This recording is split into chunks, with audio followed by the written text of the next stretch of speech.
ಓಂ ಗುರುರ್ಬ್ರಹ್ಮ ಗುರುರ್ವಿಷ್ಣುಃ ಗುರುರ್ದೇವೋ ಮಹೇಶ್ವರಃ ಗುರುಃ ಸಾಕ್ಷಾತ್ ಪರಂ ಬ್ರಹ್ಮ ತಸ್ಮೈ ಶ್ರೀ ಗುರವೇ ನಮಃ. ಸದಾಶಿವಸಮಾರಂಭಾಂ ಶಂಕರಾಚಾರ್ಯಮಧ್ಯಮಾಂ ಅಸ್ಮದಾಚಾರ್ಯಪರ್ಯಂತಾಂ ವಂದೇ ಗುರುಪರಂಪರಾಂ.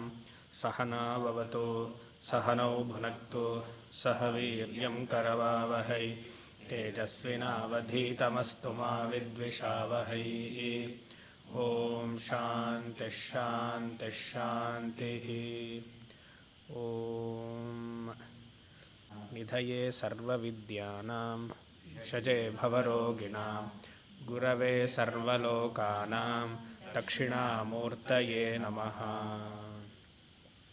ಮೊದಲನೇ ಶ್ಲೋಕಗಳು. ವಿಶ್ವಂ ದರ್ಪಣದೃಶ್ಯಮಾನನಗರೀ ತುಲ್ಯಂ ನಿಜಾಂತರ್ಗತಂ ಪಶ್ಯನ್ನಾತ್ಮನಿ ಮಾಯಯಾ ಬಹಿರಿವೋತ್ ಭೂತಂ ಯಥಾ ನಿದ್ರಯಾ ಯಸ್ ಸಾಕ್ಷಾತ್ ಕುರುತೆ ಪ್ರಬೋಧ ಸಮಯೇ ಸ್ವಾತ್ಮಾನಮೇವಾದ್ವಯಂ ತಸ್ಮೈ ಶ್ರೀ ಗುರುಮೂರ್ತಯೇ ನಮಃ. ಇದಂ ಶ್ರೀ ದಕ್ಷಿಣಾಮೂರ್ತಯೇ. ಬೀಜಸ್ಯಾಂತರಿವಾಂಕುರೋ ಜಗದಿದಂ ಪ್ರಾಂಗ್ನಿರ್ವಿಕಲ್ಪಂ ಪುನಃ ಮಾಯಾಕಲ್ಪಿತದೇಶಕಾಲಕಲನಾ ವೈಚಿತ್ರ್ಯಚಿತ್ರೀಕೃತಂ ಮಾಯಾವೀವ ವಿಜೃಂಭಯತ್ಯಪಿ ಮಹಾ ಯೋಗೀವ ಯಸ್ವೇಚ್ಛಯಾ ತಸ್ಮೈ ಶ್ರೀ ಗುರುಮೂರ್ತಯೇ ನಮಃ. ಇದಂ ಶ್ರೀ ದಕ್ಷಿಣಾಮೂರ್ತಯೇ. ಮೂರನೇದು. ಯಸ್ಯೈವ ಸ್ಫುರಣಂ ಸದಾತ್ಮಕಮಸತ್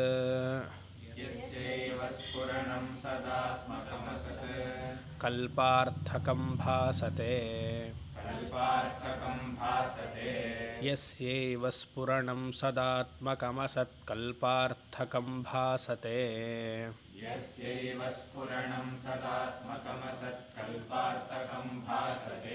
ಸಾಕ್ಷಾತ್ ತತ್ವಮಸೀತಿ ವೇದವಚಸಾ. ಯೋ ಬೋಧಯತ್ಯಾಶ್ರಿತಾನ್. ಸಾಕ್ಷಾತ್ ತತ್ವಮಸೀತಿ ವೇದವಚಸಾ ಯೋ ಬೋಧಯತ್ಯಾಶ್ರಿತಾನ್.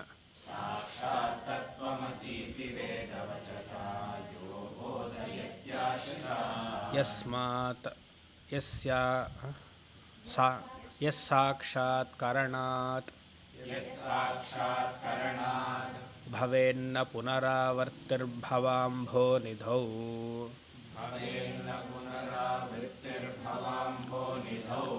ಯಸ್ಸಾಕ್ಷಾತ್ ಕರಣಾತ್ ಭವೇನ್ನ ಪುನರಾವೃತ್ತಿರ್ಭವಾಂಭೋನಿಧೌ.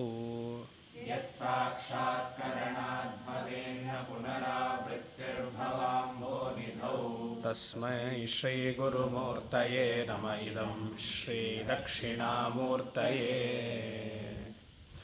ಈ ಮೂರನೇ ಶ್ಲೋಕಕ್ಕೆ ದಕ್ಷಿಣಾಮೂರ್ತಿ ಸ್ತೋತ್ರ ಮುಗಿಯುತ್ತೆ. ಅಂದರೆ ಸ್ತೋತ್ರದಲ್ಲಿ ಏನು ಹೇಳಬೇಕಾಗಿತ್ತೋ, ವೇದಾಂತದಲ್ಲಿ ಏನು ಹೇಳಬೇಕಾಗಿತ್ತೋ ಅದೇ ಮೊದಲನೇ ಶ್ಲೋಕದಲ್ಲಿಯೂ ಹೇಳಿ ಆಯಿತು. ಆಮೇಲೆ ಎರಡನೇ ಶ್ಲೋಕದಲ್ಲಿ ಜಗತ್ಕಾರಣಂ ಬ್ರಹ್ಮ ಅಂತ ಹೇಳಿ ಆಯಿತು. ಈ ಮೂರನೇ ಶ್ಲೋಕ ಇವಾಗ ನೋಡಿಬಿಟ್ರೆ ಮಹಾವಾಕ್ಯ ಬರ್ತಾ ಇದೆ ಇಲ್ಲಿ. ಅದು ವೇದಾಂತ ಮುಗೀತು. ಮಿಕ್ಕಿದ್ದಲ್ಲ 4ರಿಂದ 8 ಈ 3 ಶ್ಲೋಕದ ವಿವರಣೆ. 1, 2, 3ನೇ ಶ್ಲೋಕದ ಮತ್ತೆ ವಿವರಣೆ. 9, 10 ಸಮರಿ. ಹಾಗೆ ಅದು. ಹಾಂ, ನೆನ್ನೆ ಹೇಳಿದ ಜ್ಞಾಪಕ ಇದೆ. ಮೊದಲನೇ ಶ್ಲೋಕದಲ್ಲಿ ಬ್ರಹ್ಮವು ಅರಿವಿನ ಸ್ವರೂಪ ಅಂತ ಹೇಳಿದ್ವಿ. In the form of consciousness being ಅಂತ ಹೇಳಿದ್ವಿ. ಎರಡನೇ ಶ್ಲೋಕದಲ್ಲಿ ಜಗತ್ ಕಾರಣಂ ಬ್ರಹ್ಮ ಅಭಿನ್ನ ನಿಮಿತ್ತೋಪಾದಾನ ಕಾರಣ ಬ್ರಹ್ಮ ಅಂತ ಹೇಳಿದ್ವಿ. ಅದೆಲ್ಲ ಜ್ಞಾಪಕ ಇರಬೇಕು. 4 ಅಂಶಗಳು ಯಾವುದು? ಅಧಿಷ್ಠಾನತ್ವಂ, ಸತ್ಯತ್ವಂ, ಅಸಂಗತ್ವಂ, ಅದ್ವಯತ್ವಂ ಅಥವಾ ಏಕತ್ವಂ.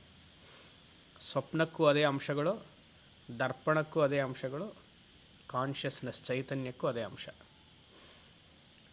ಎರಡನೇ ಶ್ಲೋಕದಲ್ಲಿ ಆಯಿತು. ಸೃಷ್ಟಿ ಎನ್ನುವಂತಹ ಪದವೇ ನಮ್ಮಲ್ಲಿ ಸನಾತನ ಧರ್ಮದಲ್ಲಿ ಸೃಷ್ಟಿ ಎನ್ನುವಂತಹ ಪದ ಇಲ್ಲ. ಸೃಷ್ಟಿ ಒಂದು ತಾತ್ಕಾಲಿಕ ಪದ, ಇಲ್ಲ ಒಂದು ಪೋಲಿ ಪದ. ಅದು ನಿಜವಾದ ಪದ ಅಲ್ಲ.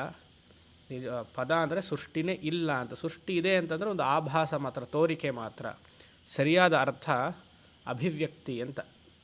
ಅಭಿವ್ಯಕ್ತಿ ಅಂದರೆ ಮ್ಯಾನಿಫೆಸ್ಟೇಷನ್. ಕೆಲವು ಕಾಲದಲ್ಲಿ ಕಾಣಿಸ್ಕೊಳ್ಳುತ್ತೆ, ಕೆಲವು ಕಾಲದಲ್ಲಿ ಕಾಣಿಸ್ಕೊಳ್ಳಲ್ಲ. ಈ ಮರ ಇಷ್ಟು ಎತ್ತರಕ್ಕಾಗಿತ್ತಾ ನಾವು ಬಂದಾಗ? ಆವಾಗಂದರೆ ಇತ್ತು ಮರ, ಇಷ್ಟು ಎತ್ತರಕ್ಕೆ ಕಾಣಿಸ್ಕೊಂಡಿರಲಿಲ್ಲ. ಇವಾಗ ಎತ್ತರಕ್ಕೆ ಕಾಣಿಸ್ಕೊಂಡಿದೆ. ಇದೇ 100 ವರ್ಷ ಆದಮೇಲೆ, 100 ವರ್ಷನೋ 200 ವರ್ಷ ಆದಮೇಲೆ ಈ ಮರ, ಇದೇನು ಆಲದ ಮರನ ಇದು?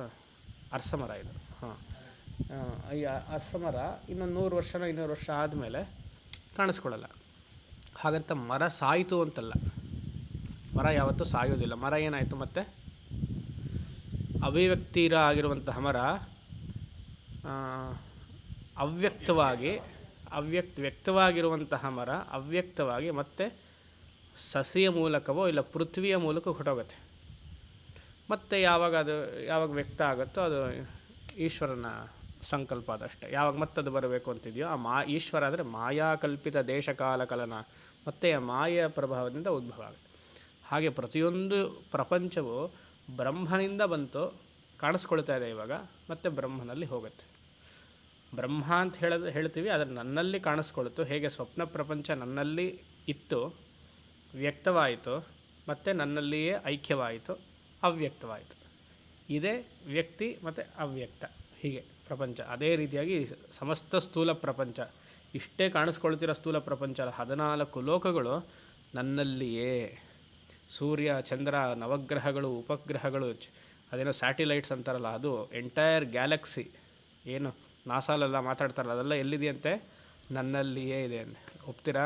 ಕಷ್ಟ ಒಪ್ಪೋದು. ಎಲ್ಲ ನನ್ನಲ್ಲಿಯೇ ಇದೆ. ನನ್ನಲ್ಲಿಯೇ ಇದೆ ಅಂದರೆ ನಾನು ಅನ್ನೋದೇ ಅದು ಆತ್ಮಚೈತನ್ಯ. ಅದು ಬರುತ್ತೆ ಈ ಶ್ಲೋಕದಲ್ಲಿ. ಆ ರೀತಿಯಾಗಿ 2 ಶ್ಲೋಕವನ್ನು ನೋಡಿದ್ವಿ. ಇಲ್ಲಿ ಮೊದಲನೇ ಶ್ಲೋಕದ 3ನೇ ಶ್ಲೋಕದಲ್ಲಿ ಏನೋ, ಮೊದಲನೇ ಶ್ಲೋಕದ ಚೈತನ್ಯವು ಕಾನ್ಷಿಯಸ್ನೆಸ್, ಇಲ್ಲಿ ಅದು ಸತ್ರೂಪವಾಗಿ ನೋಡಬೇಕು. ಸತ್ ಎಕ್ಸಿಸ್ಟೆನ್ಸ್, ಕಾನ್ಷಿಯಸ್ನೆಸ್ ರೂಪವಾಗಿ, ಚೈತನ್ಯ ರೂಪವಾಗಿ, ಚಿತ್ರೂಪವಾಗಿ ಮೊದಲನೇ ಶ್ಲೋಕದಲ್ಲಿ ನೋಡಿದ್ವಿ. 3ನೇ ಶ್ಲೋಕದಲ್ಲಿ ಅದೇ ವಸ್ತು ಸದ್ರೂಪವಾಗಿ ನೋಡಬೇಕು, ಎಕ್ಸಿಸ್ಟೆನ್ಸ್ ರೂಪದಲ್ಲಿ ನೋಡಬೇಕು. ಈಗ ನಮ್ಮ ಸಹಾಯಕ್ಕೆ 5 ಫೀಚರ್ಸ್ ಆಫ್ ಕಾನ್ಷಿಯಸ್ನೆಸ್ ಪರಮಾರ್ಥನಂದ್ರೆ ಕೊಟ್ಟಿದ್ದಾರಲ್ಲ, ಅದನ್ನು ಜ್ಞಾಪಿಸ್ಕೊಳ್ಬೇಕು.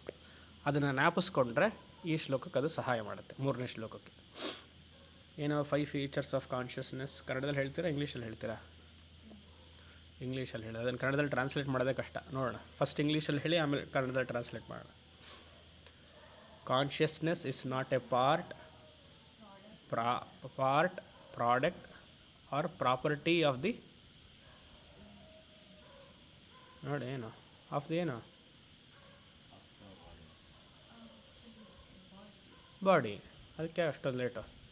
Consciousness is not the part, product, property of the body. ಇದನ್ನು ತಿಳಿಬೇಕು. ಇದು ಬೇಸಿಕ್ ರೂಲ್ ವೇದಾಂತದಲ್ಲಿ. ಫೀಚರ್ಸ್. ಕಾನ್ಷಿಯಸ್ ಅನ್ನುವಂತಹ ಅರಿವಿನ ಶಕ್ತಿ, ಚಿತ್ಶಕ್ತಿ, ಶರೀರದ ಒಂದು ಅಂಶವಲ್ಲ, ಶರೀರದ ಒಂದು ಅಂಗ ಅಲ್ಲ, ಶರೀರದಿಂದ ಉತ್ಪನ್ನ ಮಾಡಿರುವಂತಹ ವಸ್ತು ಅಲ್ಲ. Consciousness is not a part, product, property of the body. ಮೊದಲನೇದು. ಎರಡನೇದೇನು? Consciousness is an independent entity which pervades and enlivens the body. Consciousness ಅನ್ನುವಂತಹ ಚಿತ್ಶಕ್ತಿಯು ದೇಹಕ್ಕಿಂತ ಭಿನ್ನವಾಗಿ ದೇಹವನ್ನು ಬೆಳಗ್ತಾ ಇದೆ. Which enlivens and pervades the body, ಭಿನ್ನವಾಗಿದ್ದು ಶರೀರದ ಪೂರಕವೂ ವ್ಯಾಪಕವಾಗಿದೆ. ಗೊತ್ತಾಗ್ತಿದೆಯಾ? 3ನೇದು, consciousness is not limited by the boundaries of the body. Consciousness ಅನ್ನುವಂತಹ ಚೈತನ್ಯ ಶಕ್ತಿಯು, ಚಿತ್ಶಕ್ತಿಯು ಶರೀರದಲ್ಲಿರುವಂಥ ಅಂಗಾಂಗಗಳಿಗೆಲ್ಲ ಭಿನ್ನವಾಗಿದ್ದು, ಏನು ಹೇಳಿದೆ? ಭಿನ್ನವಾಗಿದ್ದು ಪ್ರತ್ಯೇಕವಾಗಿ ಎಲ್ಲ ಕಡೆ ಹರಡಿದೆ. ಅದು ಸರ್ವವ್ಯಾಪಿಯಾಗಿದೆ. ಶರೀರ ಆದರೆ ಇಲ್ಲಿ ಮಾತ್ರ ಇದೆ, ಅಲ್ಲಿಲ್ಲ. ಆದರೆ ಕಾನ್ಷಿಯಸ್ನೆಸ್ ಚೈತನ್ಯ ಶಕ್ತಿಯು ಎಲ್ಲೆಲ್ಲೂ ಇದೆ. ಹೇಗೆ? ಆಕಾಶದಂತೆ ಇದೆ. ಇಲ್ಲೂ ಆಕಾಶ ಇದೆ, ಅಲ್ಲೂ ಆಕಾಶ ಇದೆ. ಆ ರೀತಿಯಾಗಿ. 3 ಆಯಿತಾ? ನಾಲ್ಕನೇದು consciousness continues to exist even after the physical body departs, even of the death of the physical body. Consciousness ಅನ್ನುವಂತಹ ಶುದ್ಧ ಚೈತನ್ಯವು ಶರೀರ ಬಿದ್ದ ಮೇಲೂ ಮುಂದುವರಿಯುತ್ತೆ. ಯಾಕೆ? ಅದು ಶರೀರಕ್ಕಿಂತ ಭಿನ್ನವಾಗಿರುವಂಥದ್ದು, ಅಪಾರಪಟ್ಟದು. ನೀವು ನೋಡಿ ತಮಿಳು ಬರುತ್ತೆ. ಕಾನ್ಷಿಯಸ್ನೆಸ್ ಅನ್ನೋದು ತೂಯ ಉಣರ್ವು ಶರೀರத்தை விட ಅಪಾರಪಟ್ಟದನಾಲೆ ಅದು ಶುದ್ಧ ಚೈತನ್ಯಂ. ಆಯಿತಾ? ನಾಲ್ಕಾಯಿತು. ಇನ್ನೇನು ಹಿಂದಿ ಬರಬೇಕು ಇವಾಗ ನೆಕ್ಸ್ಟ್. ಐದನೇದು, the surviving consciousness continues to exist but it is not available for transaction, not because it is absent but there is no medium to express it. ಗೊತ್ತಾಗ್ತಿದೆಯಾ? ಕಾನ್ಷಿಯಸ್ನೆಸ್ ಅನ್ನುವಂತಹ ಶುದ್ಧ ಚೈತನ್ಯವು ಶರೀರ ಬಿದ್ದ ಮೇಲೂ ಅದು ನಡ್ಕೊಂಡು ಹೋಗ್ತಿರುತ್ತೆ ಅಂದರೆ ಹೀಗಲ್ಲ, ಅದಿದೆ ಅಂದರೆ ಅಸ್ತಿತ್ವದಲ್ಲಿ ಇದೆ, ಆದರೆ ನಮ್ಮ ಗೋಚಾರಕ್ಕೆ ಬರ್ತಾ ಇಲ್ಲ. ಯಾಕೆ ಅಂದರೆ ಶರೀರ ಇಲ್ಲದೇ ಇರುವಂತಹ ಕಾರಣದಿಂದ, ಮನಸ್ಸು ಇಲ್ಲದೇ ಇರುವಂತಹ ಕಾರಣದಿಂದ, ಶರೀರ ಮನಸ್ಸು ಅನ್ನುವಂಥ ಉಪಕರಣ ಇಲ್ಲದೇ ಇರೋ ಕಾರಣದಿಂದ ನಮ್ಮ ಅರಿವಿಗೆ ಬರ್ತಿಲ್ಲ. ಆದರೆ ಅದಿದೆ. ಈ 5 ಫೀಚರ್ಸ್ ಆಫ್ ವೇದಾಂತ ಕಾನ್ಷಿಯಸ್ನೆಸ್. ಈ ಕಾನ್ಷಿಯಸ್ನೆಸ್ ಅಥವಾ ಶುದ್ಧ ಚೈತನ್ಯ ಅನ್ನುವಂಥ ಪದವನ್ನು ಈ 3ನೇ ಶ್ಲೋಕದಲ್ಲಿ ಸದ್ ಅಂತ ಹೇಳಿದ್ವಿ. ಈಗ ಕಾನ್ಷಿಯಸ್ ಪದವನ್ನು ತೆಗೆದುಬಿಡಿ, ಸತ್ ಅಥವಾ ಇಂಗ್ಲೀಷಲ್ಲಿ ಎಕ್ಸಿಸ್ಟೆನ್ಸ್ ಅಂತ ಹಾಕಿ. Consciousness is not a part, product, property of the body ಅಂತ ಹೇಳಿದ್ರಿ. ಮತ್ತೆ ಕನ್ನಡದಲ್ಲಿ ಹೇಳಲ್ಲ, ಅರ್ಥ ಆಗುತ್ತೆ ನಿಮಗೆ. Existence is not a part, product, property of the world. Consciousness ಅಂತ ಬಂದರೆ ಇಂಡಿವಿಜುವಲ್, ನನ್ನ ಶರೀರ ಮನಸ್ಸಿಗೆ ಬರಬೇಕು ಚೈತನ್ಯ. ಎಕ್ಸಿಸ್ಟೆನ್ಸ್ ಸತ್ ಅಂತ ಬಂದರೆ ಜಗತ್ತಿಗೆ ಬರಬೇಕದು. I am consciousness, I am in the nature of consciousness, I exist as consciousness ಬರುತ್ತೆ. ಐ ಜಸ್ಟ್ ಎಕ್ಸಿಸ್ಟ್ ಇಲ್ಲ, ಐ ಎಕ್ಸಿಸ್ಟ್ ಆ್ಯಸ್ ವಾಟ್ ಅಂತ ಕೇಳಿದ್ರೆ consciousness. So consciousness is limited to my self but existence is all pervasive to the world. To the world ಅಂದರೆ ಜಗತ್ತಲ್ಲಿದೆ ಅಂತ ಅರ್ಥ, ಭಿನ್ನವಾಗಿ ಎಲ್ಲ ಕಡೆ ವ್ಯಾಪಕವಾಗಿದೆ. ಅಂದ್ರೇನು? Existence is not a part, product, property of the body. Existence ಅನ್ನುವಂತಹ ಸತ್ ಪದಾರ್ಥವು ಪ್ರಪಂಚದ ಒಂದು ವಸ್ತುವಲ್ಲ, ಪ್ರಪಂಚದಿಂದ ಹುಟ್ಟಿರುವಂಥದ್ದಲ್ಲ, ಪ್ರಪಂಚಕ್ಕಿಂತ ಭಿನ್ನ ಪ್ರಪಂಚದ ಕಾರ್ಯವೂ ಅಲ್ಲ. ಎರಡನೇದು, existence is not limited by the boundaries of the world.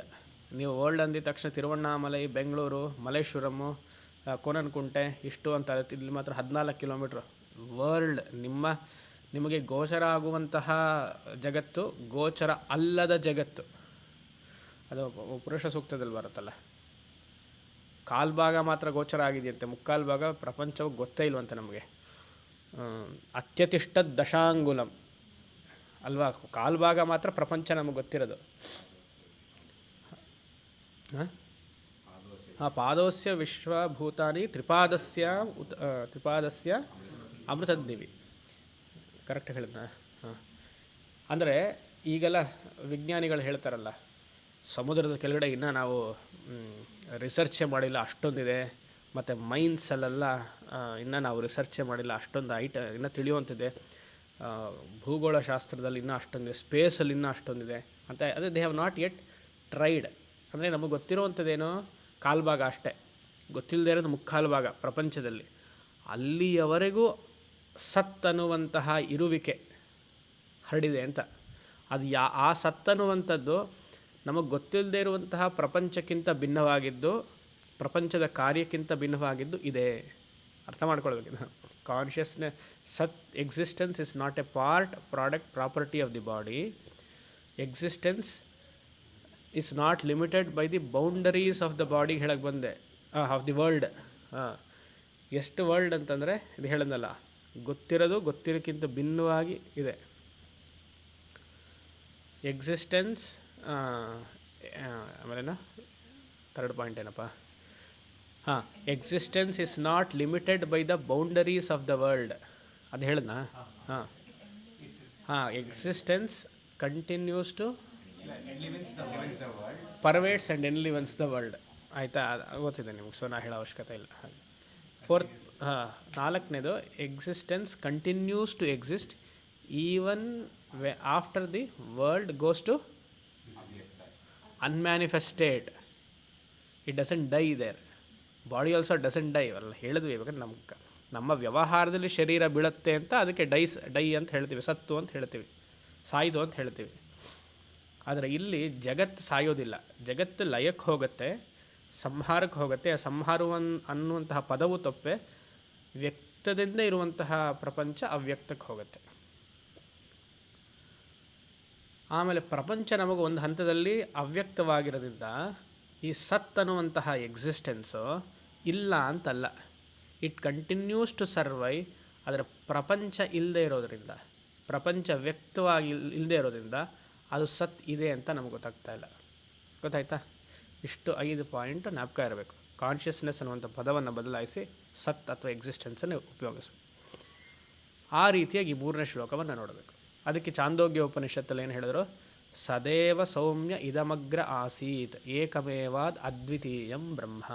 ಸದ್ ಏವ ಇದಂ ಏವ ಅಗ್ರ ಆಸೀತ್. ಶುರುವಿನಲ್ಲಿ ಸತ್ ಮಾತ್ರ ಇತ್ತು, ಬೇರೆ ಯಾವುದೂ ಇರಲಿಲ್ಲ ಅಂತ ಚಾಂದೋಗ್ಯ ಹೇಳುತ್ತಲ್ವ. ಆ ರೀತಿಯಾಗಿ ಪರಮಾತ್ಮ ಎಲ್ಲಿದ್ದಾನೆ ಅಂತ ಕೇಳಿದ್ರೆ ಎಲ್ಲ ಕಡೆ ಇದ್ದಾನೆ. ಪರಮಾತ್ಮ ಹೇಗಿದ್ದಾನೆ? ಸತ್ರೂಪವಾಗಿದ್ದಾನೆ ಅಂತ ಹೇಳಬೇಕು. ಈಗ ಶ್ಲೋಕವನ್ನು ನೋಡಿ. ಯಸ್ಯೈವ ಸ್ಫುರಣಂ ಸದಾತ್ಮಕಮಸತ್ ಕಲ್ಪಾರ್ಥಕಂ ಭಾಸತೆ. ಮೊದಲನೇ ಸಾಲು ಯಸ್ಯೈವ ಅಂತಿದೆ. ಯಸ್ಯ ಪರಮಾತ್ಮನಸ್ಯ ಏವ ಸ್ಫುರಣಂ ಅಂತ ಬರ್ಕೊಳ್ತಾರೆ ಇದ್ರೆ. ಯಸ್ಯ ಪರಮಾತ್ಮನಸ್ಯ ಸ್ಫುರಣಂ. ಇಲ್ಲಿ ಸ್ಫುರಣಂ ಅನ್ನೋದಕ್ಕೆ ಮತ್ತೆ ಅಭಿವ್ಯಕ್ತಿ, ಮ್ಯಾನಿಫೆಸ್ಟೇಷನ್ ಅಂತ ಅರ್ಥ. ಪರಮಾತ್ಮನು ಅಭಿವ್ಯಕ್ತಿಗೊಳ್ಳುತ್ತಿದ್ದಾನಂತೆ. ಹೇಗೆ ಅಭಿವ್ಯಕ್ತಿಗೊಳ್ತಿದ್ದಾನೆ?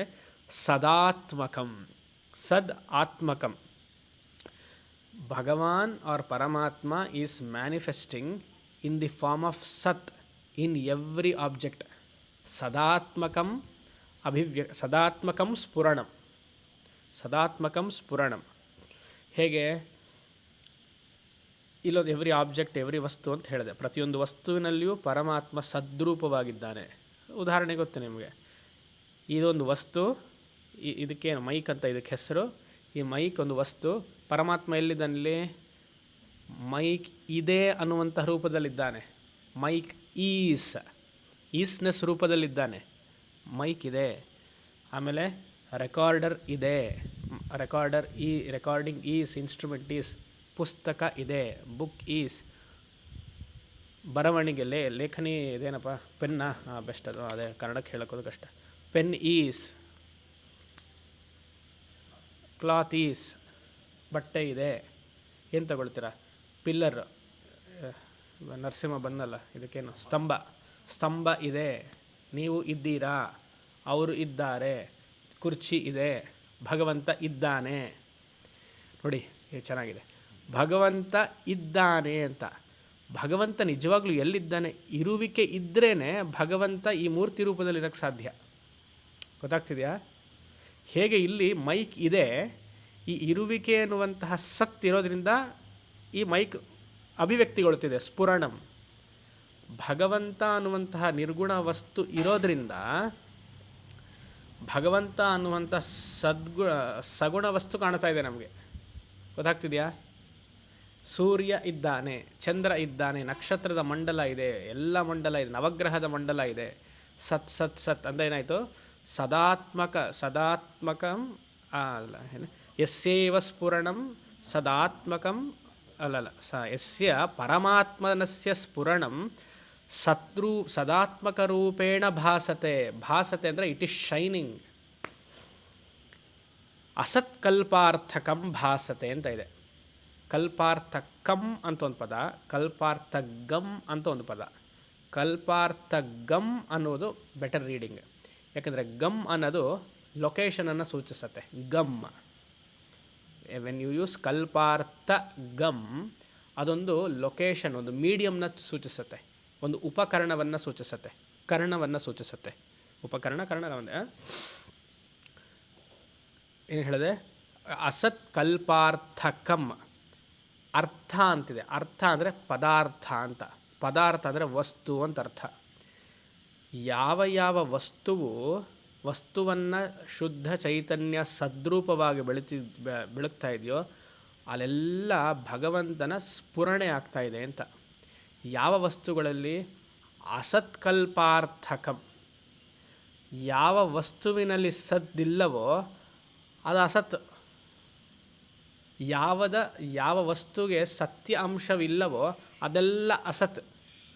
ಆ ಅಸತ್ ಅನ್ನುವಂತಹ ವಸ್ತುಗಳನ್ನೆಲ್ಲ ಬೆಳಗ್ತಾ ಇದೆ. Every object is been illuminated by that ಸದ್ವಸ್ತು. ಆ ಸದ್ವಸ್ತು ಇಲ್ಲ ಅಂತ ಅಂದರೆ ಆ ವಸ್ತು ಏನಾಗುತ್ತೆ ನೋಡಿ, ಅಲ್ಲಿ ಆ ಸದ್ ಅನ್ನುವಂತಹ ಪದ, ಎಷ್ಟು ಲ್ಯಾಂಗ್ವೇಜ್ ಕಷ್ಟ ಇದೆ ಹೇಳೋಕ್ಕೆ. ಆ ಸದ್ ಅನ್ನುವಂಥದ್ದಿಲ್ಲ ಅಂದರೆ ಆ ಆಬ್ಜೆಕ್ಟ್, ಆ ವಸ್ತುವೇ ಬೆಳಗೋದಿಲ್ಲ. ಅಸತ್ ಕಲ್ಪಾರ್ಥಕಂ ಭಾಸತೆ. ಸತ್ ಇಲ್ಲ ಅಂತಂದರೆ, ಇವಾಗ ಉದಾಹರಣೆಗೂ ಬರ್ತೀನಿ, ಈ ಮೈಕ್ ಇಲ್ಲ. ಸತ್ ಇಲ್ಲ ಅಂದರೆ, ಯಾಕಂದರೆ it is not a product or property of the world ಅಂತ ಹೇಳಿದ್ವಿ ಅಲ್ವಾ. ಸತ್ತು ಭಿನ್ನವಾಗಿದೆ, ಈ ಮೈಕ್ ಭಿನ್ನವಾಗಿದೆ. ಸತ್ ಅನ್ನುವಂಥದ್ದು ಇರೋದ್ರಿಂದ ಈ ಮೈಕ್ ಇದೆ. ಗೊತ್ತಾಗ್ತಿದೆಯಾ? ಗೊತ್ತಾದರೆ ಸಂತೋಷ. ಈಗ ಒಂದು ಉದಾಹರಣೆ ತಗೊಳ್ಳಿ. ನಿಮ್ಮಲ್ಲಿ ಡೂಪ್ಲಿಕೇಟ್ ನೋಟಿಗೆ ಏನಂತ ಫೇಕ್ ಮನಿ ಇದೆ. ಫೇಕ್ ಮನಿ ಸಹಾಯ ಮಾಡುತ್ತಾ ನಿಮಗೆ? ಫೇಕ್ ಮನಿಗೆ ಏನು ಕನ್ನಡದಲ್ಲಿ? ಕೋಟಾ ನೋಟ್. ಹಾಂ, ಕೋಟಾ ನೋಟು ನಿಮ್ಮ ವ್ಯವಹಾರದಲ್ಲಿ, ಹಣಕಾಸಿನ ವ್ಯವಹಾರದಲ್ಲಿ ಸಹಾಯ ಮಾಡುತ್ತಾ? ಅದೇ ಇಲ್ಲ, ಅಸತ್ತದು. Having fake money is as good as having no money. ಅಸತ್ ಕಲ್ಪಾರ್ಥಕಂ ಭಾಸತೆ ಅಂತಂದರೆ ಆ ವಸ್ತು, ಯಾವ ವಸ್ತು ಆ ಸತ್ ಇಲ್ಲ ಅಂದರೆ ಅದೆಲ್ಲವೂ ಫೇಕ್. ಅದು ವಸ್ತು ಇದ್ದರೆ ಅದು ಸರಿಗಿದೆ ಅಂತ ಅರ್ಥ. ಇನ್ನೂ ಅರ್ಥ ಆಗಲಿಲ್ಲ ಅಂದರೆ ನೋಡಿ, ಸೂರ್ಯನ ಕಿರಣದಲ್ಲಿ ನಿಮ್ಮ ಮುಖ ಕಾಣಿಸ್ತಾ ಇದೆ. ಒಪ್ಕೊಳ್ತೀರಾ? ಸೂರ್ಯನ ಕಿರಣದಲ್ಲಿ ನಿಮ್ಮ ಮುಖ ಕಾಣಿಸ್ತಾ ಇದೆ ಅಂದರೆ ನಿಮ್ಮ ಮುಖವನ್ನು ನಾನು ನೋಡ್ತಾ ಇದ್ದೀನಿ, ನಿಮ್ಮ ಮುಖದ ಜೊತೆಗೆ ಸೂರ್ಯನ ಕಿರಣವನ್ನು ನೋಡ್ತಾ ಇದ್ದೀನಿ. ಆದರೆ ಸೂರ್ಯದ ಕಿರಣ ನಿಮ್ಮ ಮುಖ ಮೇಲೆ ಬೀಳ್ತಿದೆ, ಸೂರ್ಯನ ಕಿರಣವನ್ನು ಮರ್ತುಬಿಟ್ಟೆ ನಾನು. ಇಲ್ಲಿ ಬೆಳಕಿದೆ. Whenever I am seeing your face, I am seeing two things. I am seeing your face is soaked in the light. Your face is soaked in the sunlight. But I forget that sunlight or this light is there. ಅಸತ್ ಕಲ್ಪಾರ್ಥಕಂ ಭಾಸತೆ ಅಂದರೆ ಸೂರ್ಯನ ಬೆಳಕು ಸದ್ ಇಲ್ಲ ಅಂದರೆ ನಿಮ್ಮ ಮುಖ ಅಸತ್. ಗೊತ್ತಾಯ್ತಾ ಇವಾಗ? ಅಯ್ಯೋ ನೋಡಿ, ನಮ್ಮ ಮುಖಕ್ಕೆ ಬರಬೇಕು. ಹೌ ಅನ್ಫಾರ್ಚುನೇಟ್, ಹೌ ಅನ್ಫಾರ್ಚುನೇಟ್ ಅಂದರೆ ನಮ್ಮ ಮುಖಕ್ಕೆ ಇಷ್ಟೆಲ್ಲ ನಾವು ಅಲಂಕಾರ ಮಾಡಿಕೊಂಡು ವಿಭೂತಿ ಹಾಕಿ, ಕುಂಕುಮ ಹಾಕಿ, ಗಂಧ ಎಲ್ಲ ಇಟ್ಕೊಳ್ತೀವಿ. ಸೂರ್ಯನ ಕಿರಣ ಇಲ್ಲ ಅಂದರೆ ಮುಖನೇ ಕಾಣಿಸಲ್ಲ. ಇವಾಗ ಮೈಕ್ ಇದೆ, ಪುಸ್ತಕ ಇದೆ ಅಂದರೆ every inch and breadth of mic is soaked in isness. Every inch and breadth of book is soaked in isness, ಸತ್. ನನ್ನ ಪೂರ್ತಿ ಮುಖ, ನನ್ನ ಶರೀರ ಎಲ್ಲ ಸೂರ್ಯನ ಕಿರಣ ಇಲ್ಲ ಅಂದರೆ ನೋಡೋಕ್ಕೆ ಸಾಧ್ಯ ಇಲ್ಲ. ಅಸತ್ ಕಲ್ಪಾರ್ಥಕಂ ಭಾಸತೆ. ಇಡೀ ಪ್ರಪಂಚದಲ್ಲಿ ಪರಮಾತ್ಮ ಎಲ್ಲಿದ್ದಾನೆ ಅನ್ನೋದು ಎಲ್ಲೂ ಇಲ್ಲ ಅಂದರೆ ಎಲ್ಲೂ ಇದ್ದಾನೆ, ಇಲ್ಲಿ ಪ್ರತ್ಯೇಕವಾಗಿಲ್ಲ, ಎಲ್ಲ ಕಡೆ ಇದ್ದಾನೆ. ಹೇಗಿದ್ದಾನೆ? ಸದ್ರೂಪವಾಗಿದ್ದಾನೆ. ಏನು ಕಳೆದ 2 ದಿವಸದ ಕೆಳಗಡೆ ಮೆಸೇಜು, ಈಶ್ವರ ಅಲೋನ್ ಎಕ್ಸಿಸ್ಟ್ ಆ್ಯಸ್, ಇದನ್ನೇ ಹೀಗೆ ಅರ್ಥ ಮಾಡ್ಕೊಳ್ಬೇಕದು. ಅದು ಅರ್ಥ ಮಾಡ್ಕೊಳ್ಳೋವ್ರಿಗೆ ಬುದ್ಧಿ ಇದ್ದರೆ ಅರ್ಥ ಮಾಡ್ಕೊಳ್ಬೇಕು. ಯಾಕಂದ್ರೆ ಅದು ತುಂಬ ಸೂಕ್ಷ್ಮವಾಗಿ ಹಾಕಿದ್ದೆ. ಈಶ್ವರ ಎಕ್ಸಿಸ್ಟ್, ಹೌದು, ಹೇಗಿದ್ದಾನೆ? ಆ್ಯಸ್ ಐ ಆ್ಯಮ್ ಅಂದರೆ ನಾನು ಅನ್ನುವಂಥ ಸದ್ರೂಪವಾಗಿ ಪರಮಾತ್ಮ ಇದ್ದಾನೆ ಅಂತ. ಇದನ್ನೆಲ್ಲ ಓದ್ತಿದ್ದಾಗ ಅದು ಹಂಗೆ ಜ್ಞಾಪಕ ಬಂದು ನನಗೆ. ಅಸತ್ ಕಲ್ಪಾರ್ಥಕಂ ಭಾಸತೆ. ಸರಿ, ಈ ಸತ್ ಅನ್ನುವಂತಹ ಶುದ್ಧ ಚೈತನ್ಯವು ಅಥವಾ ಎಕ್ಸಿಸ್ಟೆನ್ಸ್, ಅದನ್ನು ನಾನು ನಾಮರೂಪ ಇಲ್ಲದೆ ನೋಡಬೇಕು. ಎಲ್ಲರಿಗೂ ಆಸೆ ಆಗುತ್ತೋ ಇಲ್ಲೋ? ಪ್ಯೂರಾಗಿ ನೋಡ್ಬೇಕು ನಾನು, ಏನು ಕಲ್ಮಶ ಇಲ್ಲದೆ ನೋಡಬೇಕು ಅನ್ಸತ್ತೋ ಇಲ್ವ?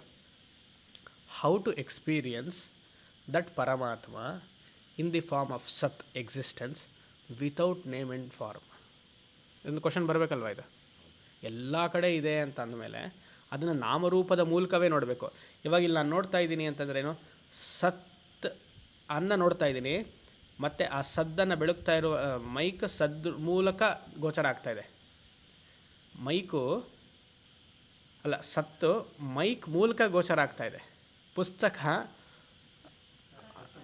ಸತ್ತು ಪುಸ್ತಕದ ಮೂಲಕ ಗೋಚರ ಆಗ್ತಾಯಿದೆ.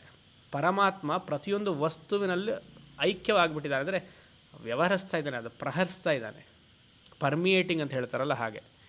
ಈ ನಾಮರೂಪವನ್ನು ಬಿಟ್ಟು ನಾನು ಪರಮಾತ್ಮವನ್ನು ನೋಡಬೇಕು, ಅಂದರೆ ಸದ್ದನ್ನು ನೋಡಬೇಕು ಅಂತ ಪ್ರಶ್ನೆ ಮಾಡಿಕೊಂಡ್ರೆ ತಲೆಗೊಂದು ಹೊಡಿಬೇಕು, ಟಪ್. ಇದು ಸಾಧ್ಯವೇ ಇಲ್ಲ. ಸಾಕ್ಷಾತ್ ತತ್ವಮಸೀತಿ ವೇದವಚಸ ಯೋ ಬೋಧಯತ್ಯಾಶ್ರಿತಾನ್. ಎಲ್ಲಿ ನೋಡ್ತೀಯಪ್ಪ, ನೀನೇ ಕಣಯ್ಯ ಅದು. ಸಾಕ್ಷಾತ್ ತತ್ವಮಸಿ ಇತಿ ವೇದವಚಸ. ವೇದ ಶ್ರುತಿ ಹೇಳ್ತಾ ಇದೆ, ಪರಮಾತ್ಮನನ್ನು ಸದ್ರೂಪವಾಗಿ ನೋಡೋಕ್ಕೆ ಸಾಧ್ಯವೇ ಇಲ್ಲ. ಪರಮಾತ್ಮವನ್ನು ಚಿತ್ರೂಪವಾಗಿ ನೋಡೋಕ್ಕೆ ಸಾಧ್ಯವಿಲ್ಲ. ಯಾಕಂದರೆ ಪರಮಾತ್ಮ ನಿನಗಿಂತ ಭಿನ್ನವಾಗಿಲ್ಲ. ಯಾವ ಪರಮಾತ್ಮ ನಿನಗಿಂತ ಭಿನ್ನವಾಗಿದ್ದಾನೋ ಅದು ನಿಜವಾದ ಪರಮಾತ್ಮ ಅಲ್ಲ, ಸದ್ರೂಪವಾದ ಪರಮಾತ್ಮ ಅಲ್ಲ, ಚಿದ್ರೂಪವಾದ ಪರಮಾತ್ಮ ಅಲ್ಲ. ಆ ಪರಮಾತ್ಮನಿಗೂ ನಮ್ಮ ವ್ಯವಹಾರದಲ್ಲಿ, ಪುರಾಣ ಗ್ರಂಥಗಳಲ್ಲಿ, ಇತಿಹಾಸದಲ್ಲಿ, ತಂತ್ರಶಾಸ್ತ್ರದಲ್ಲಿ ಬರುವಂಥ ಪರಮಾತ್ಮ ಎಲ್ಲ ಆ ಪರಮಾತ್ಮನಿಗೂ ಅಸ್ತಿತ್ವ ಇರಬೇಕು, ಇದ್ರೇ ಅದು ಗೋಚರ ಆಗೋದು. ಹೌದೋ ಅಲ್ವಾ? ಗೊತ್ತಾಗ್ತಿದೆಯಲ್ವಾ? ಹೌದೋ ಅಲ್ವಾ? ಅದಿದ್ರೇ ಗೋಚರ ಆಗೋದು. ಅದು ಅಂದ್ರೇನು, ಆ ಚಿತ್ ಅಥವಾ ಸತ್ ಅನ್ನೋಂಥ ಇದ್ರೇ ಅದು ಅಭಿವ್ಯಕ್ತಿಗೊಳ್ಳುತ್ತೆ. ಇವಾಗ ಇದು ಕಲ್ಲು, ಈ ಕಲ್ಲನ್ನು ಕೆತ್ತು ಅಲ್ಲಿ ವಿಗ್ರಹ ಮಾಡಿರೋದು. ಈ ಕಲ್ಲು ಇದೆ ಅಲ್ವಾ, ಫಸ್ಟ್ ಕಲ್ಲು ಇದೆ ಅಂತ ಹೇಳಬೇಕಲ್ವ. ಇದೆ ಅನ್ನೋದೇ ನಿರ್ಗುಣ ಅಲ್ವಾ. ನಿರ್ಗುಣದ ಮೇಲೆ ತಾನೇ ಸಗುಣವನ್ನಲ್ಲಿ ಹೇರ್ಸೋದು ನಾವು. ನಿರ್ಗುಣವನ್ನು ಎತ್ತಿಬಿಡಿ, ಸಗುಣ ಎಲ್ಲಿ? ನಿರ್ಗುಣದಲ್ಲಿಯೇ ನಾವಿರೋದು. ನಿರ್ಗುಣವನ್ನು ಎತ್ತಿಬಿಡಿ, ಈ ಶರೀರ ಮನಸ್ಸು ಬುದ್ಧಿನೂ ಇಲ್ಲ. ಅದು ಅಂದರೆ ಏನು? ಪ್ಯೂರ್ ಸತ್, ಪ್ಯೂರ್ ಚಿತ್. It can never be experienced because you are that, I am that. ಸಾಕ್ಷಾತ್ ತತ್ವಮಸೀತಿ ವೇದವಚಸ. ವೇದವಚಸ ಅಂದರೆ ಶ್ರುತಿ ವಚಸ, ಉಪನಿಷತ್ ವಚಸ. ಸಾಕ್ಷಾತ್ ತತ್ವಮಸೀತಿ ವೇದವಚಸ ಯೋ ಬೋಧಯತ್ಯಾಶ್ರಿತಾನ್. ಅದು ನೋಡೋಣ ಆಮೇಲೆ, ಆಯಿತಾ? ನಮಗೆ ಯಾಕೆ ಇದನ್ನು ನೋಡಬೇಕು ಅಂದರೆ, ಈ ಅನುಭವಿಸಬೇಕು, ಇದನ್ನು ತಿಳಿಬೇಕು ಅಂತ ಆಗ್ತಿದೆ ಅಂತಂದರೆ, ಶರೀರವನ್ನು ನಾನು ಅಂತ ಮಾಡಿಕೊಂಡಿರುವಂತಹ ದೊಡ್ಡ ತಪ್ಪು ಅದು. ಶರೀರ ಮನಸ್ಸನ್ನು ನಾನು ಅಂತ ತಪ್ಪಾಗಿ ತಿಳಿದು ಅದನ್ನು ಸತ್ಯ ಅಂತ ಅಂದ್ಕೊಂಡು ನನಗಿಂತ ಭಿನ್ನವಾಗಿ, ಅಂದರೆ ಶರೀರಕ್ಕಿಂತ ಭಿನ್ನವಾಗಿ ಇನ್ನೊಂದು ಉತ್ಕೃಷ್ಟವಾದ ವಸ್ತು ಇದೆ ಅಂತ ಶರೀರವನ್ನು ಪರಿಗಣಿಸಿದ್ರೆ, ಶರೀರಕ್ಕಿಂತ ಭಿನ್ನವಾಗಿ ಒಂದು ಉತ್ಕೃಷ್ಟ ಶರೀರ ಇದೆ, ಅದನ್ನು ದೇವತಾ ಶರೀರ ಅಂತ ಹೇಳಿಬಿಟ್ವಿ ನಾವು. ಈ ಶರೀರ ಹೇಗೆ ಮಿಥ್ಯವೋ ಆ ದೇವತಾ ಶರೀರವೂ ಮಿಥ್ಯವೇ. ಯಾಕಂದರೆ ಎರಡು ಅಸತ್ಕಲ್ಪಾರ್ಥಕಂ ಭಾಸತೆ. ಗೊತ್ತಾಗ್ತಾ ಇದೆಯಾ? ಈ ಶರೀರ ಅಸತ್. ಅಸತ್ ಅಂತಂದರೆ ಈ ಶರೀರ ಜಡ. ಈ ಸತ್ ಅನ್ನುವಂತಹ ಇರುವಿಕೆ ಇರೋದ್ರಿಂದ, ಚಿತ್ ಅನ್ನುವಂತಹ ಸಚ್ಚಿತ್ ಎರಡು ಸೈಮಲ್ಟೇನಿಯಸ್ ಆಗಿ ಉಪಯೋಗಿಸ್ತಾ ಇದ್ದೀನಿ, ಹಾಗೆ ಉಪಯೋಗಿಸ್ಬೇಕು. ಸಚ್ಚಿತ್ ಅನ್ನುವಂತಹ ಇರುವಿಕೆ ಇರೋದ್ರಿಂದ ಈ ಶರೀರ ಕಾಣಿಸ್ಕೊಳ್ತಿದೆ. ಸಚ್ಚಿತ್ ಅನ್ನುವಂತಹ ಇರುವಿಕೆ ಇರೋದ್ರಿಂದ ಈ ಶರೀರಕ್ಕಿಂತ ಭಿನ್ನವಾಗಿರುವಂತಹ ಉತ್ಕೃಷ್ಟ ಪರಮಾತ್ಮನ ಶರೀರವು ಕಾಣಿಸ್ಕೊಳ್ತಾ ಇದೆ. ಗೊತ್ತಾಗ್ತಿದೆಯಾ? ಅಸತ್ಕಲ್ಪಾರ್ಥಕಂ ಭಾಸತೆ ಸಾಕ್ಷಾತ್ ತತ್ವಮಸೀತಿ ವೇದವಚಸ. ಅದನ್ನು ಯಾವತ್ತೂ ಯಾವುದೇ ಅದನ್ನು ಅಂತಂದ್ರೇನು, ಆ ಸದ್ವಸ್ತು ಆಗಿರುವಂತಹ ಶುದ್ಧ ಚೈತನ್ಯವನ್ನು ಯಾವತ್ತೂ ಯಾವುದೇ ಕಾರಣಕ್ಕೂ ನೋಡೋಕ್ಕೆ ಸಾಧ್ಯವಿಲ್ಲ. ಹರಸಾಹಸ ಪಟ್ಟರೂ ನೋಡೋಕ್ಕೆ ಸಾಧ್ಯವಿಲ್ಲ. ಎಷ್ಟು ಘೋರ ತಪಸ್ಸು ಮಾಡಿದ್ರೂ ನೋಡೋಕ್ಕೆ ಸಾಧ್ಯವಿಲ್ಲ. ಯಾಕೆ? Unfortunately it is I myself. Fortunately or unfortunately is myself. ಪರಾಕ್ ನೋಡಲೇಬಾರ್ದು. ಹೊರಗಡೆ ಇದೆ ಅಂತಲೇ ಅಲ್ಲ, ಒಳಗಡೆ ಇದೆ ಅಂತಲೂ ಅಲ್ಲ. ಹೊರಗಡೆಯೂ ಮಿಥ್ಯಾ, ಒಳಗಡೆಯೂ ಮಿಥ್ಯಾ ಇದೆ. ಹೇಗಿದೆ? ನಾನು ಅನ್ನುವಂತಹ ಅರಿವಿನ ರೂಪದಲ್ಲಿದೆ ಅದು. ಪರಮಾತ್ಮ ಈಸ್ ನಾಟ್ ಔಟ್ಸೈಡ್, ಪರಮಾತ್ಮ ಈಸ್ ನಾಟ್ ಇನ್ಸೈಡ್. ಪರಮಾತ್ಮ ಈಸ್ ಯು ಲಕ್ಷ್ಯಾರ್ಥ ರೀತಿಯ, ವಾಚ್ಯಾರ್ಥ ರೀತಿಯಲ್ಲ, ಲಕ್ಷ್ಯಾರ್ಥ ರೀತಿಯ. ಯಾಕಂದರೆ ವಾಚ್ಯಾರ್ಥಕ್ಕೆ ತಗೊಂಡ್ರೆ ನನ್ನ ಶರೀರ ನಿಮ್ಮ ಶರೀರ ಭಿನ್ನವಾಗಿದೆ. ಆದರೆ ಲಕ್ಷ್ಯಾರ್ಥವಾಗಿ ಶರೀರದ ಒಳಗಡೆ ಇರುವಂತಹ, ಇಲ್ಲಿ ಒಳಗಡೆ ಅಂತ ಹೇಳ್ತಾ ಇದ್ದೀನಿ. ಯಾಕೆ ಶರೀರದ ಒಳಗಡೆ? ಎರಡು ಶರೀರ ಅಂತ ಬಂದಾಗ ಅದರ ಒಳಗಡೆನೇ ಇರಬೇಕು. ಲೊಕೇಶನ್ ಅಂತ ಬರುತ್ತೆ. Location starts only when there two bodies are identified ಅಲ್ವಾ? ಆ space, this space room space, total space is identify only when there is a wall in between. ಗೊತ್ತಾಗ್ತಿದೆಯಾ? ಯತ್ ಸಾಕ್ಷಾತ್ ಕರಣಾತ್ ಭವೆ ಅಲ್ಲ ಸಾಕ್ಷಾತತ್ವಮಸಿ ಇತಿ ವೇದ ವಚಸ ಯೋ ಅಂತಲಿದೆ. ಯೋ ಬೋಧಯತ್ಯಾಶ್ರಿತಂ. ಯೋ ಅಂದರೆ ಯಹ. ಯಹ ಯಾವ ಗುರುಗಳು ಬೋಧಯತಿ ಉಪದೇಶವನ್ನು ಮಾಡ್ತಾರೋ, ಸಾಕ್ಷಾತ್ ಬೋಧಯತಿ ಯಹ ಗುರು ಆ ಪರಮಾತ್ಮವನ್ನು ಬೋಧದ ಮೂಲಕ ಅಂದರೆ ಮೌನವ್ಯಾಖ್ಯ. ಗೊತ್ತಾಗ್ತಿದೆಯಲ್ವ? ನೇತಿ ನೇತಿ ರೀತಿ ವಾಕ್ಯ, ನಿಷಿದ್ಧಾರ್ಥ ರೀತಿ ವಾಕ್ಯ, ಲಕ್ಷ್ಯಾರ್ಥ ರೀತಿ ವ್ಯಾಖ್ಯ ಬೋಧಯತಿ. ಇವಾಗೇನಾಗುತ್ತೆ, ಒಂದು ಊರಿಗೆ ಹೋಗಬೇಕು ಅಂತ ಅಂದ್ಕೊಳ್ಳಿ ನೀವು. ಅದು ನಿಮಗೆ ಉದಾಹರಣೆ ಸರಿಯಾಗಿ ಗೊತ್ತಿದೆ. ಹಿಮಾಲಯಸ್ಗೆ ಹೋಗಬೇಕು ಅಂತ ಅಂದ್ಕೊಳ್ಳಿ. ಆ ಹೋಗಬೇಕು ಅಂದಾಗ ನಿಮಗಿಂತ ಭಿನ್ನವಾಗಿ ಒಂದು ಜಾಗ ಇರಬೇಕು ಅಲ್ವಾ? ಆ ಜಾಗದ ಬಗ್ಗೆ ನೀವು ತಿಳಿಬೇಕು. ಅಯ್ಯೋ ಇವಾಗ ಏನಾದರೆ ಗೂಗಲ್ ಬಂದಿದೆ ಏನು ಮಾಡ್ತೀರಾ, ಅಲ್ಲಿ ಎಲ್ಲಿ ಉಳಿಯೋದು, ಎಲ್ಲಿ ಸ್ಟೇ ಅಂತೆಲ್ಲ ಗೊತ್ತಾಗುತ್ತೆ. ಆಮೇಲೆ ಅಲ್ಲಿ ಹೋಗಿ ಅದನ್ನು ಅನುಭವಿಸ್ತೀರಾ. You experience Himalayas. ಬದ್ರಿನಾಥೋ ಕೇದಾರನಾಥೋ ಇಟ್ಕೊಳ್ಳಿ, ಕೈಲಾಸ ನಾವು ಹೋಗಿದ್ವಲ್ಲ ಹಾಗೆ. ಅಂದರೆ ಕೈಲಾಸ ಮಾನಸ ಸರೋವರ್ಗೆ ಹೋಗೋಕ್ಕಿಂತ ಮುಂಚೆ ನಮಗೆ ವಿಷಯ ಜ್ಞಾನ, ಶಬ್ದಜ್ಞಾನ ಇದೆ. ಕೈಲಾಸ ಕ್ಷೇತ್ರಕ್ಕೆ ಹೋದ ಮೇಲೆ ಅನುಭವ ಜ್ಞಾನ ಆಯಿತು. ಎರಡು ಜ್ಞಾನವೂ ಬೇಕು. ಒಂದು ತಿಳುವಿಕೆಯ ಜ್ಞಾನ, ಇನ್ನೊಂದು ಅನುಭವಿಕೆಯ ಜ್ಞಾನ. Experiential knowledge and theoretical knowledge. ಎಲ್ಲೇ ಹೋದರೂ ನೀವು ಒಂದು ಪುಸ್ತಕವನ್ನು ನೋಡಬೇಕು ಅಂತಂದರೆ ಈ ಪುಸ್ತಕ ಹೇಗೆ ಬಂತು, ಯಾರ್ದು ಬಂತು, ಕಂಪ್ನಿ ಅಂಥದ್ದು, ಈ ಪೇಪರ್ ಕ್ವಾಲಿಟಿ ಹೇಗಿದೆ. ಇವಾಗ ಮೈಕ್ ತೊಗೊಂಡ್ರೆ ಇದು ರೋಡ್ ಅಂತೆ, ಇದು ROAD RODEನ ಅದು ಯಾವುದೋ ಒಂದು, ಆದರೆ ಯಾರು ಓನರು, ಯಾವಾಗ ಶುರು ಮಾಡಿದ್ರು, ಅಂದರೆ ವಿಷಯ ಜ್ಞಾನ ಇದೆ. ಮತ್ತು ಅಲ್ಲಿ ಹೋಗಿ ಮ್ಯಾನುಫ್ಯಾಕ್ಚರಿಂಗ್ ಕಂಪ್ನಿಗೆ ಹೋದರೆ ಹೇಗಾಗುತ್ತೆ ಅನುಭವ ಜ್ಞಾನನೂ ಗೊತ್ತಾಗುತ್ತೆ. ಈ ಲಾವನ್ನು, ಈ ಪ್ರಿನ್ಸಿಪಲನ್ನು ಅದ್ವೈತ ವೇದಾಂತದಲ್ಲಿ ಉಪಯೋಗಿಸ್ಬಾರ್ದು. ದ್ವೈತ ವೇದಾಂತ ಅಲ್ಲ, ಅದು ದ್ವೈತದಲ್ಲಿ ಉಪಯೋಗಿಸ್ಬೋದು. ಯಾಕಂದರೆ ಪ್ರತಿಯೊಂದು ದ್ವೈತದಲ್ಲಿಯೂ ಎರಡು ವಸ್ತು ಇದೆ, ವಿಷಯ ಜ್ಞಾನ, ಅನುಭವ ಜ್ಞಾನ. ಆದರೆ ಅದ್ವೈತ ವೇದಾಂತದಲ್ಲಿ ವಿಷಯ ಜ್ಞಾನವೂ ಅನುಭವ ಜ್ಞಾನವೂ ಎರಡೂ ಒಂದೇ, simultaneous, not one after the other. ಸಾಕ್ಷಾತ್ ಬೋಧಯತಿ ಅಂತಂದರೆ ತತ್ವಮಸಿ ಅಂತ ಹೇಳಿದ ತಕ್ಷಣ ನಿಮಗೆ ಗೊತ್ತಾಗೋಯ್ತು ಅಂದರೆ ನೀವು ಈ ಥರ ವೇದಾಂತ ಕೇಳಿದ್ರಿಂದ ಗೊತ್ತಾಗೋಯ್ತು. ಮನಸ್ಸಿನ ಪಕ್ವತೆ ಇರೋದ್ರಿಂದ ಗೊತ್ತಾಗೋಯ್ತು. ಅಂದರೆ ಗೊತ್ತಾಗ್ತಿದೆ. You are able to appreciate this knowledge. You are not able to revel in this knowledge as of now. ನಿಮ್ಮ ಸ್ವರೂಪ ಏನು ಅಂತ ಗೊತ್ತಾಗೋಯ್ತು ಇವಾಗ. ಶರೀರ, ಮನಸ್ಸು, ಬುದ್ಧಿಗಿಂತ ಭಿನ್ನವಾಗಿರುವಂತಹ ಶುದ್ಧ ಚೈತನ್ಯ ನಾನು ಅಂತ. ಇದೇ ಶ್ರವಣದ ಮಹಿಮೆ. ಆಮೇಲೆ ಸಂಶಯ ಬಂದಾಗ ಈ ಸಂಶಯವನ್ನು ನೀಗಿಸೋದಕ್ಕೆ ಮನನ ಅವಶ್ಯಕತೆ. ಈ ಜ್ಞಾನದಲ್ಲಿ ಇರೋದಕ್ಕೆ ನಿಧಿಧ್ಯಾಸನ ಬೇಕು. ಆ ನಿಧಿಧ್ಯಾಸನಕ್ಕೆ ಎಫರ್ಟ್ ಹಾಕಬೇಕು. ಅದು ಬೇರೆ ವಿಚಾರ, ಅದು ಇಲ್ಲಿ ಬರಲ್ಲ. ಇಲ್ಲಿ ಸಾಕ್ಷಾತ್ ಬೋಧಯತಿ ಅಂದಾಗ ನೇರವಾಗಿ ಗುರು ಉಪದೇಶ ಮಾಡ್ತಿದ್ದಾರೆ. ನಿನ್ನ ಅದನ್ನು ಹುಡ್ಕೋಕ್ಕಾಗಲ್ಲ. ಒಂದು ವಸ್ತು ಅಂತ ಅದನ್ನು ನೋಡಬೇಡ, ನಿನ್ನ ಸ್ವರೂಪವೇ ಅದು, ಹಾಗೆ ಅಂತ ನೋಡ್ತಿದ್ದಾರೆ. ಸಾಕ್ಷಾತ್ ಬೋಧಯತಿ. ಯಾರಿಗೆ ಬೋಧಯತಿ? ಆಶ್ರಿತಾನ್ ಸಾಕ್ಷಾತ್ ಬೋಧಯತಿ. ಯಾರು ಗುರುಗಳನ್ನು ಆಶ್ರಯಿಸಿದ್ದಾರೋ.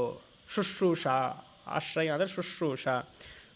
ಅಂದರೆ ಅಂತೆವಾಸಿ ಅಂತ ಮೊನ್ನೆ ಹೇಳ್ತಿದ್ನಲ್ಲ, ಗುರುಗಳ ಸಮೀಪದಲ್ಲಿದ್ದು ವೇದಾಂತವನ್ನು ಅಭ್ಯಾಸ ಮಾಡಿ ಅಂತಹ ಶಿಷ್ಯರಿಗೆ ಬೋಧಯತಿ ಆಶ್ರಿತಾನ್. ಮತ್ತು ಆ ಗುರುಗಳಿಗೆ ಅವರು ಒಂದು ಕಾಲದಲ್ಲಿ ಶಿಷ್ಯರಾಗಿರ್ಬೇಕಲ್ವ, ಆಮೇಲೆ ತಾನೇ ಅವ್ರ ಗುರುಗಳಾಗಿದ್ದು. ಅವ್ರಿಗೆ ಹೇಗೆ ಜ್ಞಾನ ಬಂತು? ಅವ್ರ ಗುರುಗಳಿಗೆ ಅವ್ರು ಆಶ್ರಯ ಮಾಡಿದಾಗ ಅವ್ರಿಗದು ಬಂತು. ಅವ್ರ ಗುರುಗಳಿಗೆ ಹೇಗೆ ಬಂತು?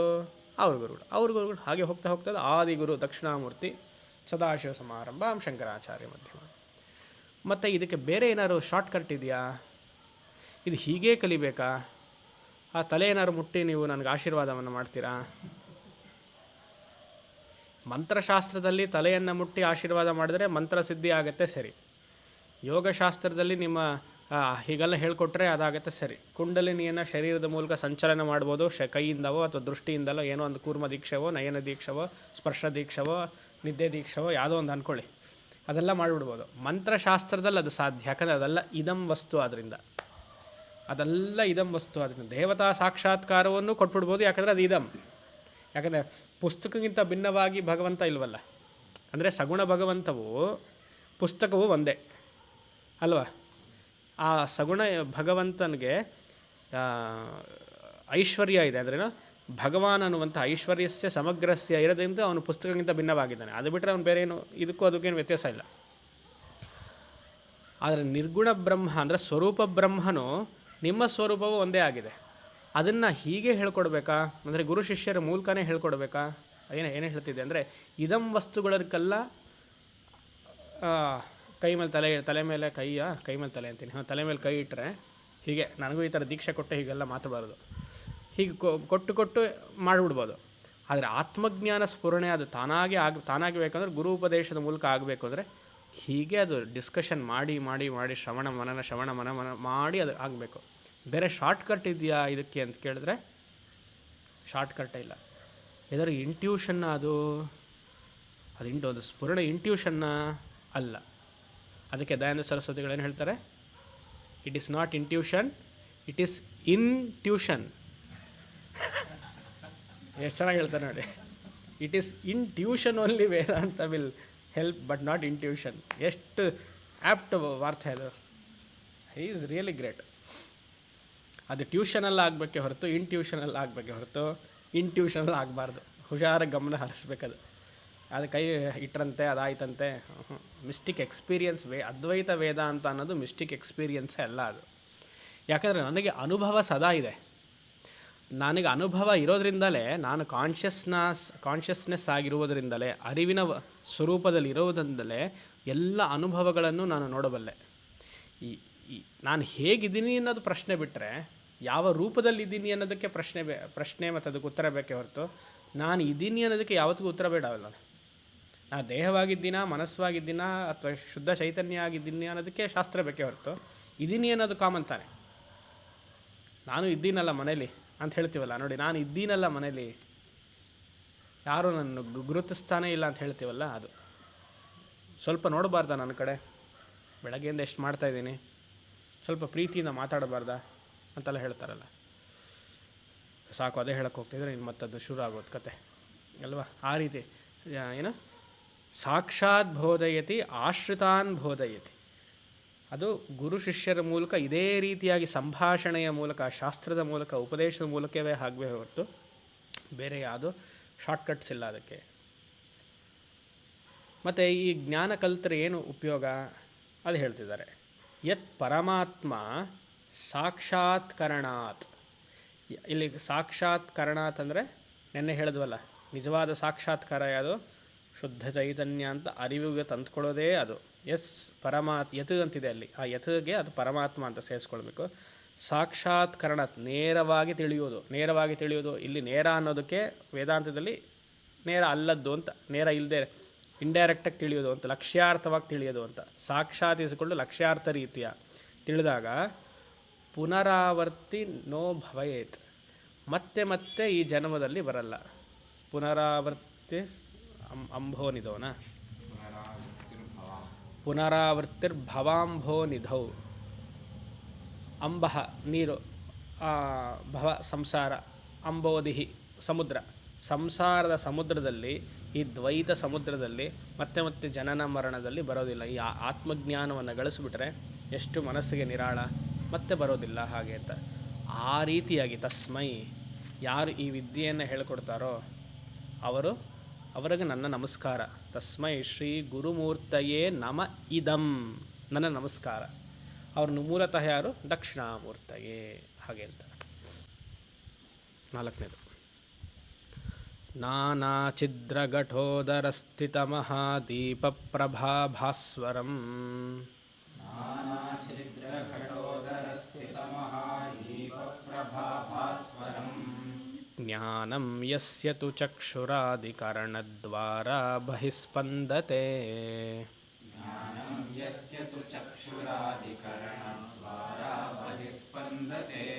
ಜಾನಾಮೀತಿ ತಮೇವ ಭಾಂತಮನುಭಾತ್ ಏತತ್ ಸಮಸ್ತ ಜಗತ್.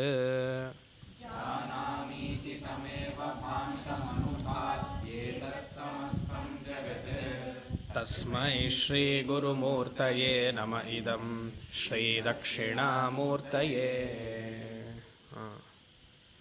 ಇದು ತುಂಬ ಚೆನ್ನಾಗಿದೆ ಶ್ಲೋಕ. ಈಗ ಹಿಂದಿನ ಶ್ಲೋಕವನ್ನೇ ಮುಂದುವರಿಸ್ತಾ ಹೋದಾಗ ಸದ್ರೂಪವಾಗಿರುವಂತಹ ನಾನು 3ನೇ ಶ್ಲೋಕದಲ್ಲಿ ಚಿದ್ರೂಪವಾಗಿರುವಂತಹ ನಾನು ಮೊದಲನೇ ಶ್ಲೋಕದಲ್ಲಿ, ಸಚ್ಚಿತ್ ಆತ್ಮವಾಗಿರುವಂತಹ ನಾನು ನನ್ನ ಸ್ವರೂಪವನ್ನು ತಿಳಿಬೇಕು ಅಂತಂದರೆ ಯಾವ ಪ್ರಯತ್ನವನ್ನು, ಎಷ್ಟು ಪ್ರಯತ್ನ ಹಾಕಬೇಕು ಅಂತ ಪ್ರಶ್ನೆ ಮಾಡಿಕೊಳ್ಬೇಕು. What effort should I put in knowing my nature as ಸತ್ ಆ್ಯಂಡ್ ಚಿತ್. ಒಂದು ವಸ್ತುವನ್ನು ನೋಡಬೇಕು ಅಂತಾದರೆ ಯಾವ ಪ್ರಯತ್ನ ಬೇಕು? ಪುಸ್ತಕ ಇಲ್ಲಿದೆ, ಈ ಪುಸ್ತಕವನ್ನು ನಾನು ನೋಡಬೇಕು ಅಂತಾದರೆ ಕಣ್ಣು ಈ ಕಡೆ ಹೋಗಬೇಕು. ಚೇರಲ್ಲಿದೆ, ಚೇರ್ ನೋಡಬೇಕು ಅಂದರೆ ಕಣ್ಣು ಆ ಕಡೆ ಹೋಗಬೇಕು. ಈಶ್ವರ ಇಲ್ಲಿದ್ದಾನೆ, ಈಶ್ವರ ಇಲ್ಲಿದೆ, ವಿಗ್ರಹ ಈಶ್ವರ ಶಿವಲಿಂಗ ಇಲ್ಲಿದೆ ಅಂತ ನೋಡಬೇಕು. ಅದೇನೋ ಒಂದಿದೆ, ಗೇಟಲ್ಲಿದೆ ನೋಡಬೇಕು. ಆಯಿತಾ? ಸೂರ್ಯ ಎಲ್ಲಿದ್ದಾನೆ, ಸೂರ್ಯನ ಕಿರಣ ನೋಡಬೇಕು ಅಂತ ಅನಿಸುತ್ತೆ ನಿಮಗೆ. I want to see the rays of a sun. ಸೂರ್ಯನ ಬೆಳಕು ನೋಡಬೇಕು ಅಂತ ಅನಿಸುತ್ತೆ. ಯಾವ direction ತಿರುಗ್ತೀರಾ?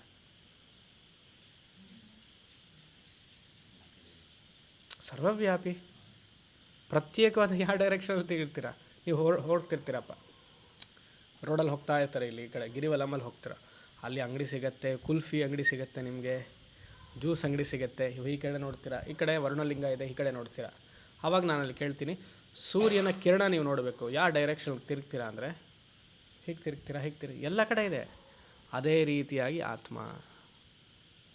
You need not put any effort in seeing the ಆತ್ಮ ಬಿಕಾಸ್ ಯು ಆರ್. ಇದನ್ನು ತಿಳಿಬೇಕು. ಪ್ರತ್ಯೇಕವಾದ ವಸ್ತು ಆದರೆ ಈ ಕಡೆ ಆ ಕಡೆ ಎಲ್ಲ ತಿರುಗ್ತಾ ಇರಬೇಕು. ಹೀಗೆ ತಲೆಯೆಲ್ಲ ಗೂಬೆಗಳ ಥರ ಎಲ್ಲ ತಿರುಗತ್ತಲ್ಲ, ಗೂಬೆ 180 ಡಿಗ್ರೀಸ್ ತಿರುಗತ್ತಂತೆ, ಹಿಂಗೆಲ್ಲ ತಿರುಗತ್ತೆ. ನಮಗೆ ಮಾಡೋ ಅಭ್ಯಾಸ ಇಲ್ಲ. ನಾವು ಬ್ರಹ್ಮಜ್ಞಾನವನ್ನು, ಅದ್ವೈತ ವೇದಾಂತದಲ್ಲಿ ಹೇಳಿರುವಂತಹ ಬ್ರಹ್ಮಜ್ಞಾನವನ್ನು ನಾವು ಅನುಭವಿಸಬೇಕು ಅಂತಾದರೆ ನಾವು ಗೂಬೆಗಳು ಅಂತ ಅರ್ಥ. ನಿಜವಾದ ಗೂಬೆಗಳು ನಾವು. ಯಾಕಂದರೆ ಆ ಗೂಬೆನೂ ಈ ಕಡೆಲ್ಲ ತಿರುಗ್ತಾ ಇರ್ತಲ್ಲ, ಯಾಕಂದರೆ ಅದೆಲ್ಲ ಕಡೆ ನೋಡ್ತಾ ಇರಬೇಕದು. ಇಲ್ಲಿ ಪ್ರತ್ಯೇಕವಾಗಿದೆ, ಅದು ನೋಡಬೇಕು ಅಂತ. ಅದ್ವೈತ ವೇದಾಂತದಲ್ಲಿ ಹಾಗಿಲ್ವಲ್ಲ. ನೀವು ಅನುಭವಿಸ್ತೀರಿ, ನಾನು ನೋಡಬೇಕು, ನನಗೆ ಸಾಕ್ಷಾತ್ಕಾರ ಬೇಕು ಅಂದರೆ ಮಹಾ ಗೂಬೆ ಅಂತ ನೀವು. ಆಯಿತಾ? ಇಲ್ಲೋ ಅವ್ರಿಗೆಲ್ಲ ಅನುಭವ ಆಗಿದೆಯಂತೆ, ಸಾಕ್ಷಾತ್ಕಾರ ಆಗಿದೆ. ಅವರು ದೊಡ್ಡ, ಯಾರಿಗೆ ಸಾಕ್ಷಾತ್ಕಾರ ಆಗಿದ್ದು ಅವರು ದೊಡ್ಡ ಗೂಬೆಗಳು ಅಂತ. ಆಯಿತಾ? ಅದ್ವೈತ ವೇದಾಂತದಲ್ಲಿ. ದ್ವೈತದಲ್ಲಿ ಇಲ್ಲ. ಹೌದು, ನನಗಿಂತ ಭಿನ್ನವಾಗಿದೆ ಹಾಗೆ ಅಂತಂದರೆ ನೋಡಿ, ಎಲ್ಲ ಕಡೆ ನೋಡ್ತಾ ಇರ್ಬೋದು. ಅದೇ ಇವಾಗ ಉದಾಹರಣೆ ಕೊಟ್ಟರಲ್ಲ, ಇವಾಗ ಈ ಇಷ್ಟು ಉದಾಹರಣೆಯನ್ನು ಕೊಟ್ಟು ನಮ್ಗೆ ಅರ್ಥ ಆಗಲಿಲ್ಲ ಅಂತಂದರೆ ಏನು ಮಾಡಬೇಕು ಅಲ್ವಾ? ಏನು ಹೇಳ್ತಿದ್ದೆ?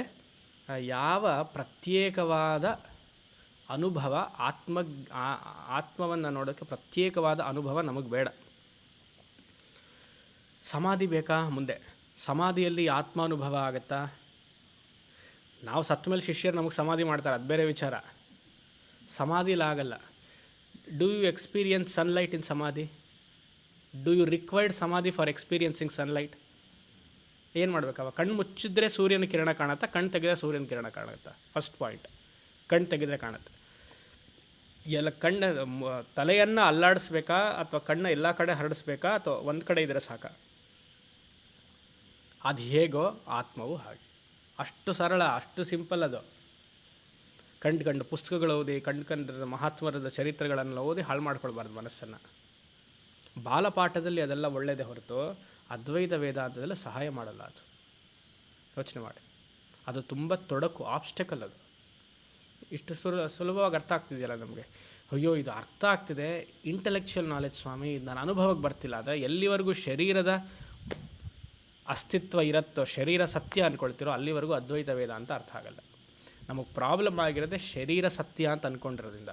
ಶರೀರ ಸತ್ಯ ಅಂತ ಅಂದ್ಕೊಂಡಿರೋದ್ರಿಂದ ಎಲ್ಲ ಇದಂ ವಸ್ತುವು ಸತ್ಯ ಆಗೋಯ್ತು ನಮಗೆ. ಆ ಇದಂ ವಸ್ತು ಒಂದು ಸಂಬಂಧದಿಂದ ಹಿಡಿದು ಪರಮಾತ್ಮನವರೆಗೂ ಇದಂ ವಸ್ತುವೇ, ಅದಕ್ಕೆಲ್ಲದಕ್ಕೂ ಬೆಲೆ ಕೊಟ್ಟಾಯ್ತು ನಾವು. ಗೊತ್ತಾಗ್ತಿದೆಯಾ? ಶರೀರ ಯಾವಾಗ ಅದು ತಾತ್ಕಾಲಿಕ, ಅದೊಂದು ಉಪಕರಣ, ಒಂದು ಆಭಾಸ, ಒಂದು ಸಮುದ್ರದಲ್ಲಿ ಅದೊಂದು ನೊರೆ ಗುಳ್ಳೆ ಅಂತ ಗೊತ್ತಾಗುತ್ತೋ, ನಿಜವಾಗ್ಲೂ ಅದಕ್ಕೆ ಅಸ್ತಿತ್ವ ಇಲ್ಲ ಅಂತ ಗೊತ್ತಾಗುತ್ತೋ, ಅಧಿಷ್ಠಾನತ್ವಂ ಪರತಂತ್ರ ಸತ್ತ ಅಂತಲೇ ನೋಡಿದ್ವಲ್ಲ, ಆ ಶರೀರಕ್ಕೆ ಪರತಂತ್ರ ಸತ್ತ ಇದೆಯೇ ಹೊರತು ಪ್ರತ್ಯೇಕವಾದ ಸತ್ಯತ್ವ ಇಲ್ಲ ಅಂತ ಗೊತ್ತಾಗುತ್ತೋ, ಆಗಲೇ ವೇದಾಂತ ಅರ್ಥ ಆಗುತ್ತೆ.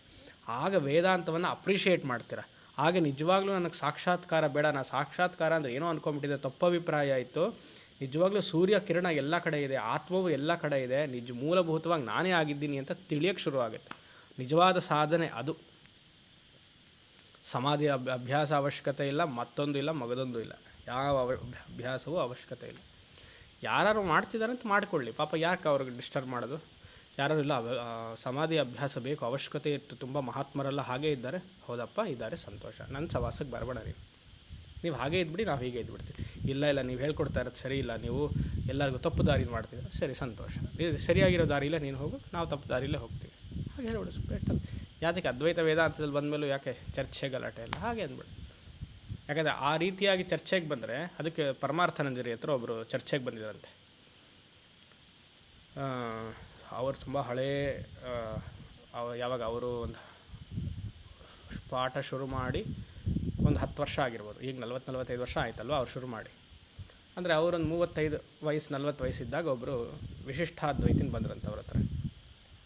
ವಿಶಿಷ್ಟಾದ್ವೈತಿನ ಬಂದು ಚೆನ್ನಾಗಿ ಬೈದಿದ್ದಾರೆ ಸ್ವಾಮೀಜಿಗೆ. ಬೈದಿದ್ದಾರೆ ಅಂದರೆ, ನೀವು ಅದ್ವೈತಿಗಳು ಸರಿ ಇಲ್ಲ, ಎಲ್ಲವೂ ಬ್ರಹ್ಮವೇ ಅಂತೀರ, ಆತ್ಮವೇ ಅಂತೀರ, ಮಿಕ್ಕಿದೆಲ್ಲ ದೇವತೆಗಳನ್ನೆಲ್ಲ ನಿರಾಕರಣೆ ಮಾಡ್ತೀರಾ, ಹಾಗೆ ಮತ್ತು ಅದಕ್ಕೆ ಅನುಭವಜನ್ಯ ಅಲ್ಲ, ಅದು ಕೇವಲ ತಿಳಿಬೇಕು, it is shear intellectual knowledge ಅಂತ ಹೇಳ್ತೀರಿ, ಇದೆಲ್ಲ ನಾವು ಒಪ್ಪೋದಿಲ್ಲ, ಹಾಗೆ ಅಂತ ಹೇಳಿದ್ರಂತೆ. ಮತ್ತು ಅದೆಲ್ಲ ರೆಫರೆನ್ಸಸ್ ಎಲ್ಲ ಹೇಳಿ ದಿಸ್ ಇಸ್ ನಾಟ್ ರೈಟ್. ಅದಕ್ಕೆ ಪರಮಾರ್ಥಾನಂದಜಿ ಏನು ಉತ್ತರ ಕೊಡಲಿಲ್ವಂತೆ.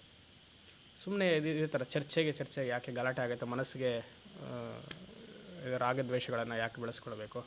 ಅದಕ್ಕೆ ಸ್ವಾಮೀಜಿ ಒಂದು ಮಾತು ಹೇಳಿದ್ರಂತೆ, I am a student of Advaita Vedanta. ನಾನು ಅದ್ವೈತ ವೇದಾಂತವನ್ನು ನಮ್ಮ ಗುರುಗಳಿಂದ ಕಲ್ತಿದ್ದೇನೆ.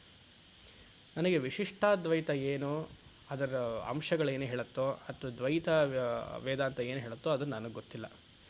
ಗೊತ್ತಿಲ್ಲದೆ ಇರುವಂತಹ ವಿದ್ಯೆಯನ್ನು ನಾನು ಕಾಮೆಂಟ್ ಮಾಡೋಕ್ಕಾಗಲ್ಲ. ನಾನು ಗುರುಗಳು ಇಷ್ಟು ಹೇಳ್ಕೊಟ್ಟಿದ್ದಾರೆ, ಅಷ್ಟು ಮಾತ್ರ ನನಗೆ ಗೊತ್ತು. ಸೊ ಅದಕ್ಕೆ I am not into this discussion ಅಂತ ಹೇಳಿದಂಥವ್ರು. ಇವರು ಸೈಲೆಂಟ್ ಆಗಿಬಿಟ್ರು, ಯಾರೋ ಆಪೋನೆಂಟ್, ಪೂರ್ವಪಕ್ಷಿ. ಇವರು ಈ ಥರ ಹೇಳಿದಾಗ ಗೊತ್ತಾಯಿತು. ಆವಾಗ ಅವ್ರು ಹೇಳ್ತಾರೆ, ವಿಶಿಷ್ಟಾದ್ವೈತಿನ ಯಾರು ಚರ್ಚೆಗೆ ಬಂದ್ರಲ್ಲ, I also have not studied Advaita Vedanta. ನಾನು ಅದ್ವೈತ ವೇದಾಂತವನ್ನು ತಿಳಿದಿಲ್ಲ. ಆವಾಗ ಹೇಳಿದ್ರೆ, ತಿಳಿದೆ ನೀವು ಹೇಗೆ ವಾದಕ್ಕೆ ಬಂದ್ರಿ? ನನಗೆ ಅದು ವಿಶಿಷ್ಟಾದ್ವೈತ ಗೊತ್ತಿಲ್ಲ, ಅದಕ್ಕೆ ನಾವು ವಾದ ಬರಲಿಲ್ಲ. ನಮ್ಮ ಗುರುಗಳು ಏನು ಹೇಳಿದ್ರೋ ಆಯಿತು. ನೀವು ಯಾವುದೋ ವಿಚಾರವನ್ನು ಯಾರೋ ಹೇಳಿದ್ದನ್ನು ಖಂಡನೆಯನ್ನು ಮಾಡ್ಕೊಂಡು ನನ್ನ ಹತ್ರ ಬಂದರೆ ನಿಮಗೆ ಉತ್ತರ ಸಿಗೋದಿಲ್ಲ. ಮೂಲತಃ ನಾನು ಚರ್ಚೆ ಮಾಡೋದಿಲ್ಲ. ಆದರೆ ಒಂದು ವಿಚಾರವನ್ನು ನೀವು ಹೇಳಬೇಕು ಅಂದರೆ ಆ ವಿಚಾರವನ್ನು ಅರ್ಥ ಮಾಡ್ಕೊಂಡಿರಬೇಕು. ಆ ವಿಚಾರವನ್ನು, ಆ ಸಬ್ಜೆಕ್ಟನ್ನು ಓದಿರಬೇಕು. ಸಬ್ಜೆಕ್ಟನ್ನು ಓದಿದರೆ ವಾದ ಮಾಡೋಕ್ಕೆ, ಮಂಡನೆ ಮಾಡೋಕ್ಕೆ ಸಾಧ್ಯ. ಸಬ್ಜೆಕ್ಟ್ ಓದಲಿಲ್ಲ ಅಂದರೆ ಅದು ಸರಿ ಇದೆ, ಇದು ಸರಿ ಇದೆ ಅಂತ ಹೇಗೆ? ಆವಾಗ ಅವ್ರು ಅದಾದಮೇಲೆ ನಮಸ್ಕಾರ ಮಾಡಿ, ಅದ್ವೈತವನ್ನು ತಿಳಿದುಕೊಂಡು ಬರ್ತೀನಿ ನಿಮ್ಮ ಹತ್ರ, ಚರ್ಚೆಗಾದರೂ ಬರ್ಬೋದು, ಆ ಚರ್ಚೆಯಿಂದ ನನಗೆ ಜ್ಞಾನವೂ ಆಗ್ಬೋದು, ಇದಲ್ಲೇ ಇರ್ಬೋದು, ಆ ಸ್ಥಿತಿಯಲ್ಲೇ ಇರ್ಬೋದು ಅಂತ ಹೇಳಿ ಅವ್ರಿಗೆ ಮನ್ನಿಪ್ ಅಂದರೆ ಏನು, ಕ್ಷಮೆ ಕೇಳಿದ್ರು. ಆ ರೀತಿಯಾಗಿ ನಾವು ಸುಮಾರು ಜನ ಹೀಗೆ ತಪ್ಪು ಮಾಡೋದು. ಅದು ಸರಿಯಿಲ್ಲ, ಇದು ಸರಿಯಿಲ್ಲ ಅಂದರೆ ಸರಿ, ಯಾಕಂದರೆ ಈ ವಿದ್ಯೆ ನಮಗೆ ಗೊತ್ತಿದೆ, ಅದ್ವೈತ ವೇದಾಂತ ವಿದ್ಯೆ ಗೊತ್ತಿದೆ. ಒಂದು ಚರ್ಚೆಯನ್ನು ಮಾಡಬೇಕು. ಅಸೈಡ್ ನೋಟ್ ಯಾಕೆ ಹೇಳ್ತಿದ್ದೀನಿ ಅಂದರೆ, ಒಂದು ವಿಚಾರವನ್ನು ಚರ್ಚೆ ಮಾಡಬೇಕು ಅಂದರೆ ಸಮಗ್ರವಾಗಿ ಆ ಒಂದು ವಸ್ತು, ಆ ನಾಲೆಡ್ಜ್ ನಮಗೆ ಗೊತ್ತಿರಬೇಕು. ಆ ರೀತಿಯಾಗಿ ಸೊ ಇಲ್ಲಿ ಏನು ಹೇಳ್ತಿದ್ದೆ,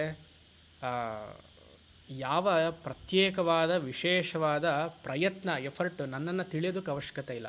ಇದಂ ವಸ್ತುವನ್ನು ತಿಳಿಬೇಕಂದ್ರೆ ಬೇಕಾಗತ್ತೆ. ಅಹಂ ವಸ್ತುವನ್ನು ತಿಳಿಯೋದಕ್ಕೆ ಕೇವಲ ಶ್ರವಣವೇ ಸಾಕು, ಕೇವಲ ಮನನವೇ ಸಾಕು. ಆ ರೀತಿಯಾಗಿ ಈ ಹಿಂದಿನ ಶ್ಲೋಕದಿಂದ ಇದನ್ನು ಮೂರನೇ ಶ್ಲೋಕದಿಂದ ಇದು ತಿಳಿಬೇಕು. ಮತ್ತು ಜೀವಾತ್ಮ ಹಾಗೂ ಪರಮಾತ್ಮ ಅಂತ ಎರಡಿದೆ ನಮ್ಮಲ್ಲಿ. ಆತ್ಮನ ದೃಷ್ಟಿಯಿಂದ ಅದು ಜೀವವೂ ಅಲ್ಲ, ಅದು ಪರಮವೂ ಅಲ್ಲ. ಜೀವಾತ್ಮನ ದೃಷ್ಟಿಯಿಂದ ಪರಮಾತ್ಮ ಇದೆಯೇ ಹೊರತು, ಪರಮಾತ್ಮನ ದೃಷ್ಟಿಯಿಂದ ಜೀವಾತ್ಮ ಇದೆಯೇ ಹೊರತು, ಜೀವ ಹಾಗೂ ಪರಮ ಅನ್ನುವುದು ಒಂದು ಪ್ರಿಫಿಕ್ಸೇ ಹೊರತು, ಫ್ರಮ್ ದ ಆತ್ಮ stand point, from its own stand point, it is neither ಜೀವ ನಾಟ್ ಪರಮ, ಇಟ್ ಈಸ್ ಓನ್ಲಿ ಆತ್ಮ. ಗೊತ್ತಾಗ್ತಿದೆಯಾ? ಜೀವ ಪರಮಾತ್ಮ ಅನ್ನುವಂಥ ಭೇದ ಬರದೆ ಅಜ್ಞಾನದಿಂದ. ಸೊ ಅದನ್ನು ಮನಸ್ಸಲ್ಲಿ ಇಟ್ಕೊಳ್ಬೇಕು. ಯಾಕೆ ಅದನ್ನು ಮನಸ್ಸಲ್ಲಿ ಇಟ್ಕೊಳ್ಬೇಕು ಅಂದರೆ, ನಾನು ಜೀವಾತ್ಮ ಆಗಿದ್ದೀನಿ ಅಂತ ವೃತ್ತಿ ಬಂದಾಗಲೇ ಪರಮಾತ್ಮನನ್ನು ಗಳಿಸಬೇಕು ಅನ್ನುವಂಥ ಇನ್ನೊಂದು ವೃತ್ತಿ ಬರುತ್ತೆ. ಐ ಹ್ಯಾವ್ ಟು ಅಟೈನ್ ಪರಮಾತ್ಮ ಅಂತ ಬರುತ್ತೆ. ಅಟೈನಿಂಗ್ ಪರಮಾತ್ಮ ವಿಲ್ ನಾಟ್ ಗಿವ್ ಯು ಮೋಕ್ಷ, because again it is a part of ಸಂಸಾರ, ಬಿಕಾಸ್ ಇಟ್ ಈಸ್ ಅಗೇನ್ ಇದಂ ವೃತ್ತಿ. ಎವ್ರಿಥಿಂಗ್ ಈಸ್ ಇದಂ ವೃತ್ತಿ ತಾನೆ. ಬ್ರಾಹ್ಮಣ is so beautiful. Everything what ever U C is ಇದಂ. ಮುಗ್ದೋಯ್ತು. ಸರಿ, ಪರಮಾತ್ಮ ಇಸ್ ನಾಟ್ ಇದಂ, ಬಟ್ ಐ ಆಮ್ ಜೀವ ಅದೊಂದು ಬರುತ್ತೆ. ಜೀವ ಪರಮಾತ್ಮ ಬೇರೆ ಬೇರೆ ಆಗಿತ್ತು.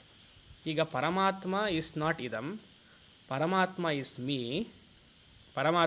ಮೀ ಬಟ್ ಐ ಆಮ್ ಜೀವ ಇನ್ನೊಂದು ಭಾವನೆ ಇರುತ್ತೆ ಕೆಲವರಿಗೆ. ಗೊತ್ತಾಗ್ತಿದೆಯಾ? ಶುರುನಲ್ಲಿ ನಾನು ಜೀವಾತ್ಮ, ಭಗವಂತ ಇದ್ದಾನೆ, ಭಗವಂತನನ್ನು ಗಳಿಸ್ಬೇಕು, ಇದು ಮೋಕ್ಷ. ಅದ್ವೈತ ವೇದಾಂತದಲ್ಲಿ ಇದನ್ನು ಒಪ್ಪೋದಿಲ್ಲ. ಇಲ್ಲಿವರೆಗೂ ರೆಡಿ ಇದ್ದೀರಾ? ಹಾಂ, ಹೇಳ್ತಾರಲ್ಲ, are you travelling with me ಅಂತ. ಹಾಂ, ಎಸ್, ಐ ಆಮ್ ಟ್ರಾವೆಲಿಂಗ್. ಇನ್ನೊಂದು ಜೀವಾತ್ಮ ಏನು ಹೇಳುತ್ತೆ ಅಂದರೆ, ಇನ್ನೂ ಸ್ವಲ್ಪ ಸಾಧನೆ ಮಾಡಿರುವಂತಹ ಜೀವಾತ್ಮ, ಸರಿ ಪರಮಾತ್ಮ ಅಂತ ನನಗಿಂತ ಭಿನ್ನವಾಗಿಲ್ಲ, ಅದು ನನ್ನ ಒಳಗಡೆನೇ ಇದೆ. ಆದರೆ ನನ್ನ ಒಳಗಡೆನೇ ಇದೆ ಅಂದರೆ ಆ ಜೀವಾತ್ಮ ಸ್ಟೇಟಸನ್ನು ಇಟ್ಕೊಂಡಿರುತ್ತಲ್ವ. ಗೊತ್ತಾಗ್ತಿದೆಯಾ? ಜೀವಾತ್ಮ ಸ್ಟೇಟಸ್ ಇರುತ್ತಲ್ವ, ಪರಮಾತ್ಮ ಏನೋ ಇಲ್ಲೇ ಇದ್ದಾನಪ್ಪ. ಆವಾಗ ಆ ಜೀವಾತ್ಮನು ಆ ನನ್ನಲ್ಲಿರುವಂತಹ ಪರಮಾತ್ಮನನ್ನು ನೋಡಬೇಕು. ಯಾವ ಸಾಧನೆ ಮಾಡಬೇಕು? ಗೊತ್ತಾಗ್ತಿದೆಯಾ? ಯಾವ ಸಾಧನೆ ಮಾಡಬೇಕು? ಇದು ದೊಡ್ಡ ಮಿಸ್ಕನ್ಸೆಪ್ಷನ್. ಇಲ್ಲಿ ಯಾವುದೇ ಸಾಧನೆ ಬರಲ್ಲ. ಐ ಹ್ಯಾವ್ ಟು ಡೂ ಸಾಧನ ಟು ಅಟೈನ್ ಆತ್ಮ ಅನ್ನೋದಿಲ್ಲ. ಆತ್ಮ ಈಸ್ ಎವರ್ ಅಟೈನ್ಡ್. ಒಂದನೇ ಶ್ಲೋಕ, ಪ್ರಬೋಧ ಸಮಯೇ. ಅಲ್ಲಿ ಪ್ರಬೋಧ ಅನ್ನೋದಕ್ಕೆ ಸ್ವಪ್ನದಿಂದ ಜಾಗ್ರತೆಗೆ ಪ್ರಬೋಧ ಸಮಯೇ, ನಿದ್ದೆಯಿಂದ ಏಳಬೇಕು.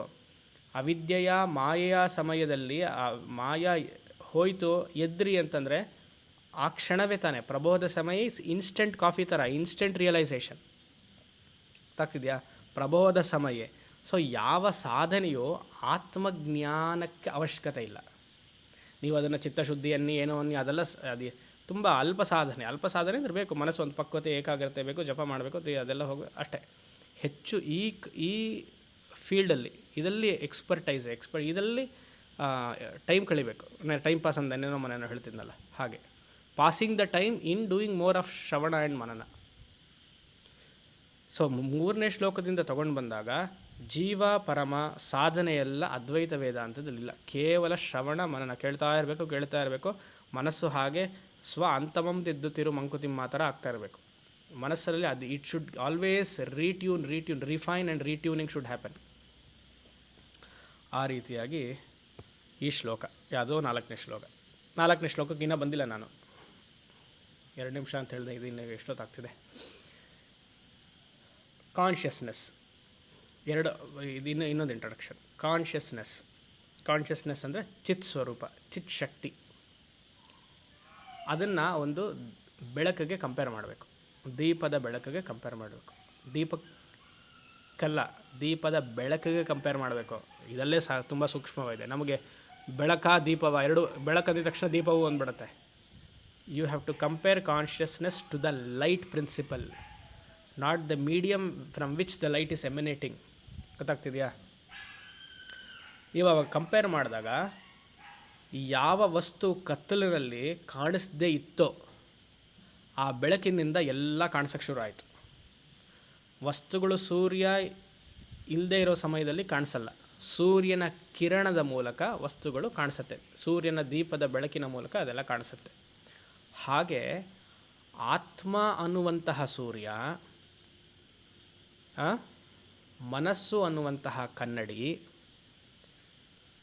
ಪ್ರಪಂಚ ಅನ್ನುವಂತಹ ಕೋಣೆ ಇದ್ದಾಗ ಎಲ್ಲವೂ ಬೆಳಗುತ್ತೆ. ಉದಾಹರಣೆ ಕೊಡ್ತೀನಿ. ಈ ಉದಾಹರಣೆಯನ್ನು ನೀವು ಸುಮಾರು ಸತಿ ಕೇಳಿದ್ದೀರಿ. ಒಂದು ಕೋಣೆ ಇದೆ, ಆ ಕೋಣೆಯಲ್ಲಿ ಪೂರ್ತಿ ಬಾಗಿಲು ಹಾಕಿಬಿಟ್ಟಿದ್ದೀವಿ, ಕಿಟಕಿಗಳಿಲ್ಲ, ಏನೂ ಇಲ್ಲ, ಪಿಚ್ ಡಾರ್ಕ್. ಎಲ್ಲೋ ಒಂದು ಕಡೆ ಸ್ವಲ್ಪ ತೂತಿದೆ. ಆ ತೂತಲ್ಲಿ ಲೇಸಾಗಿ ಇದು ಬರ್ತಾಯಿದೆ, ಏನೋ ಸೂರ್ಯನ ಕಿರಣ ಆ ತೂತಿನ ಮೂಲಕ ಹೋಗ್ತಾ ಇದೆ. ಆದರೂ ಕತ್ಲೆನೆ. ಇವಾಗ ನೋಡಿ, ಇಲ್ಲಿ ಬೆಳಕಿರೋದ್ರಿಂದ ಇಲ್ಲಿ ಎಲ್ಲ ಕಾಣಿಸ್ತಾ ಇದೆ, ಅಲ್ಲಿ ಅಷ್ಟು ಬೆಳಕಿಲ್ಲ, ಅಷ್ಟು ಮಂದವಾಗಿ ಕಾಣಿಸ್ತಾ ಇದೆ, ತೂತು ಥರನೇ. ಆ ತೂತು ಇರುವಂತಹ ಜಾಗದಲ್ಲಿ ಏನು ಆ ಕೋಣೆಯಲ್ಲಿ ವಸ್ತುಗಳಿದ್ದರೂ ಸರಿ ಇಲ್ಲದೇ ಇದ್ದರೂ ಸರಿ ನಮ್ಗೆ ಕಾಣಿಸುತ್ತೆ. ಹಾಗೆ ಮುಂದಕ್ಕೆ ಹೋದಾಗ ಕಾಣಿಸಲ್ಲ, ಅಂದರೆ ಆ ರೂಮಿನ ಮುಂದೆ ಹೋದಾಗ ಕಾಣಿಸಲ್ಲ. ಆ ರೀತಿಯಾಗಿ ಆ ತೂತಿನ ಹತ್ತಿರ ಆ ಹೋಲ್ ಇದೆಯಲ್ವ, ಆ ಹೋಲಿನ ಹತ್ತಿರ ಒಂದು ಕನ್ನಡಿಯನ್ನು ಇಡಿ. ಸೂರ್ಯ ರಿಫ್ಲೆಕ್ಟ್ ಆಗೋ ಥರ ಕನ್ನಡಿಯನ್ನು ಇಟ್ಟು ಆ ರಿಫ್ಲೆಕ್ಷನ್ ಮೂಲಕ ಈ ತೂತು ಒಳಗಡೆ ಬರಲಿ. ಅದು ಹೇಳ್ತಾರಲ್ಲ ಫಿಸಿಕ್ಸಲ್ಲಿ 45 ಡಿಗ್ರಿಲಿ ಏನೋ ಇಡಬೇಕು, 55 ಡಿಗ್ರಿ 45 ಡಿಗ್ರಿಲಿ ಇಡಬೇಕು ಆ್ಯಂಗಲ್ ಅಂತ. ಯಾವುದೋ ಒಂದು ಇಟ್ಕೊಳ್ಳಿ ಡಿಗ್ರಿ. ಹೀಗೆ ಇಟ್ಟಾಗ ಆ ಕಿರಣ ಈ ಕನ್ನಡಿ ಮೇಲೆ ಬಿದ್ದು ರಿಫ್ಲೆಕ್ಟ್ ಆಗಿ ಪೂರ್ತಿ ರೂಮನ್ನು ಬೆಳಗುತ್ತೆ. ಎಷ್ಟು ಚೆನ್ನಾಗಿ ಬೆಳಗುತ್ತೆ ಅಂತಂದರೆ ನಿಜವಾದ ಸೂರ್ಯನ ಪ್ರಭೆಗಿಂತ ರೂಮ್ ಇನ್ನೂ ಜಾಸ್ತಿಯಾಗಿ ಬೆಳಗುತ್ತೆ, ಮ್ಯಾಗ್ನಿಫೈ ಆಗಿ ಮಾಡುತ್ತೆ. ಗೊತ್ತಾಗ್ತಿದೆಯಾ? ಈ ಉದಾಹರಣೆಯನ್ನು ಇಟ್ಕೊಂಡು ಈ 4ನೇ ಶ್ಲೋಕವನ್ನು ನೋಡಬೇಕು. ಆತ್ಮನ್ನು ಸೂರ್ಯನ ಕಂಪೇರ್ ಮಾಡಬೇಕು, ಕನ್ನಡಿ ಮಿರರನ್ನು ಮನಸ್ಸಿಗೆ ಕಂಪೇರ್ ಮಾಡಬೇಕು, ಪ್ರಪಂಚವನ್ನು ಕತ್ಲಿನ ಕೋಣೆಗೆ ರೂಮ್ ಕಂಪೇರ್ ಮಾಡಬೇಕು. ಹೇಗೆ ಆತ್ಮಸೂರ್ಯವು ಮನಸ್ಸನ್ನುವಂತಹ ಕನ್ನಡಿಯ ಮೂಲಕ ಇಂದ್ರಿಯದ ಮೂಲಕ ಆ ಸೂರ್ಯನ ಕಿರಣ ಪ್ರತಿಬಿಂಬಗೊಳ್ಳುತ್ತೋ ಆಗೆಲ್ಲ ವಸ್ತುಗಳು ಕಾಣ್ತಾ ಹೋಗುತ್ತೆ ಪ್ರಪಂಚದಲ್ಲಿ. Atma is equal to surya, mind is equal to mirror, and when the reflection of atma's light falls on the mind through the sense organs, world is seen. ಗೊತ್ತಾಯ್ತಾ? ಈಗ ಬನ್ನಿ. ನಾನಾ ಛಿದ್ರ ಘಟೋದರ ಸ್ಥಿತ ಮಹಾದೀಪ ಪ್ರಭಾಭಾಸ್ವರಂ. ದೀಪ ಪ್ರಭಾಭಾಸ್ವರ, ಬ್ರಿಲಿಯನ್ಸ್, ಕಾಂತಿ, ಹೊಳಿಪು. ನಾನಾ ಛಿದ್ರ, ಒಂದು ಮಡಿಕೆಯಲ್ಲಿ 5 ತೂತವಾಗಿದೆಯಂತೆ. ಇಲ್ಲ 5 ಅಂತ ಹೇಳಿಲ್ಲ, 5 ಅಂತ ಹೇಳಬೇಕು. 5 ಅಂದರೆ 5 ಇಂದ್ರಿಯಗಳು ಅಂತ ಅರ್ಥ. ನಾನಾ ಛಿದ್ರ ಘಟಃ, ಮಡಿಕೆ, ಘಟ ಉದರಃ, ಆ ಘಟದ ಒಳಗಡೆ ಒಂದು ದೀಪವನ್ನು ನೀವು ಇಟ್ಟಿದ್ದೀರಿ. ಘಟದ ಉದರದ ಒಳಗಡೆ ದೀಪವನ್ನು ಇಟ್ಟಿದ್ದೀರಿ. ಆ ದೀಪದ ಪ್ರಭೆ 5 ತೂತಿಂದ ಬರ್ತಾ ಇದೆ. 5 ಇಂದ್ರಿಯಗಳಿಂದ. ಘಟ ಅಂದರೆ ಶರೀರ. ಈ ಶರೀರದಲ್ಲಿ 5 ನವದ್ವಾರ ಅಂತಿದೆ, ಇಲ್ಲಿ ಪಂಚಜ್ಞಾನೇಂದ್ರಿಯ ಅಂತ ಇಟ್ಕೊಳ್ಳಿ. ಆ ಪಂಚಜ್ಞಾನೇಂದ್ರಿಯ ಅಂತ ಒಂದು ದೀಪ ಇದೆ. ಆ ದೀಪ ಅಂದ್ರೇನು? ಆತ್ಮ. ಆ ಆತ್ಮ ಹಾಗೂ ಮನಸ್ಸು ಅಂದ್ರೇನು? ಕನ್ನಡಿ ಅಂತ ಹೇಳಿದ್ವಿ. ಆ ಕನ್ನಡಿಗೆ ಮನಸ್ಸು, mirror is equal to mind, ಆತ್ಮ ಈಸ್ ಲೈಕ್ ಸೂರ್ಯ. ಆ ಆತ್ಮವು ಮನಸ್ಸನ್ನುವಂತಹ ಕನ್ನಡಿಯಲ್ಲಿ ಪ್ರತಿಬಿಂಬಗೊಳ್ತಿರೋದ್ರಿಂದ ಈ 5 ಇಂದ್ರಿಯಗಳು ಹೋಲ್ಸ್, ತೂತಾಗಿರೋದ್ರಿಂದ ಯಾವುದೆಲ್ಲ ವಸ್ತು ನಿಮಗೆ ಕಾಣಲಿಲ್ವೋ, ನಿದ್ದೆಯಲ್ಲಿ ಏನು ಕಾಣಿಸ್ಲಿಲ್ವ, ಕತ್ತಲ್ಲಿ ನಿದ್ದೆಯಿಂದ ಎದ್ದಾಗ ಎಲ್ಲ ಕಾಣಿಸ್ತಲ್ಲ, ಹಾಗೆ ಇಂದ್ರಿಯದ ಮೂಲಕ ಸಮಸ್ತ ಪ್ರಪಂಚವೂ ಕಾಣಿಸ್ತಾ ಇದೆ ನಿಮಗೆ. ಆ ಪ್ರಪಂಚಕ್ಕೆ ಬೆಳಕೊಡ್ತಿರೋರು ಯಾರು? ಆತ್ಮ. ಯಾವುದ್ರ ಮೂಲಕ? ದೇಹದ ಮೂಲಕ, ಮನಸ್ಸಿನ ಮೂಲಕ. ಹೇಗೆ ಸೂರ್ಯನ ಅವಶ್ಯಕತೆಯೂ ತುಂಬ ಇದೆ. ಸೂರ್ಯನ ಅವಶ್ಯಕತೆ ಇದ್ದರೂ ಕನ್ನಡಿಯ ಅವಶ್ಯಕತೆ ಇಲ್ಲ ಅಂದರೆ ರೂಮು ಬೆಳಗೋದಿಲ್ಲ. ಕನ್ನಡಿ ಇದ್ದು ಸೂರ್ಯ ಇಲ್ಲ ಅಂದರೆ ರೂಮು ಬೆಳಗೋದಿಲ್ಲ. ಇಬ್ಬರ ಅವಶ್ಯಕತೆಯೂ ಇದೆ, ಕನ್ನಡಿಯ ಅವಶ್ಯಕತೆಯೂ ಹಾಗೂ ಸೂರ್ಯನ ಅವಶ್ಯಕತೆಯೂ ಇದೆ. ಆದರೆ ಸೂರ್ಯ ಹೆಚ್ಚಾಗಿ ಪ್ರಭಾವಿಸ್ತಾನೆ, ಅವನ ಸಾನ್ನಿಧ್ಯ ಹೆಚ್ಚಾಗಬೇಕು. ಹಾಗೆ ಮನಸ್ಸಿದೆ ಅಂತ ಮನಸ್ಸು ಕನ್ನಡಿಗೆ ಹೋಲಿಸಿದ್ವಿ. ಕೇವಲ ಮನಸ್ಸಿದ್ದು ಆತ್ಮ ಇಲ್ಲ ಅಂದರೆ ಆಗಲ್ಲ. ಇಬ್ಬರು ಬೇಕು. ಆದರೆ ಆತ್ಮ ಶೇರ್, ಅವನ ಸ್ಟಾಕ್ ಜಾಸ್ತಿ ಇದೆ, ಅವನ ಶೇರ್ ಜಾಸ್ತಿ ಇದೆ. 99.9999% ಇದೆ, 0.01% ಮನಸ್ಸು.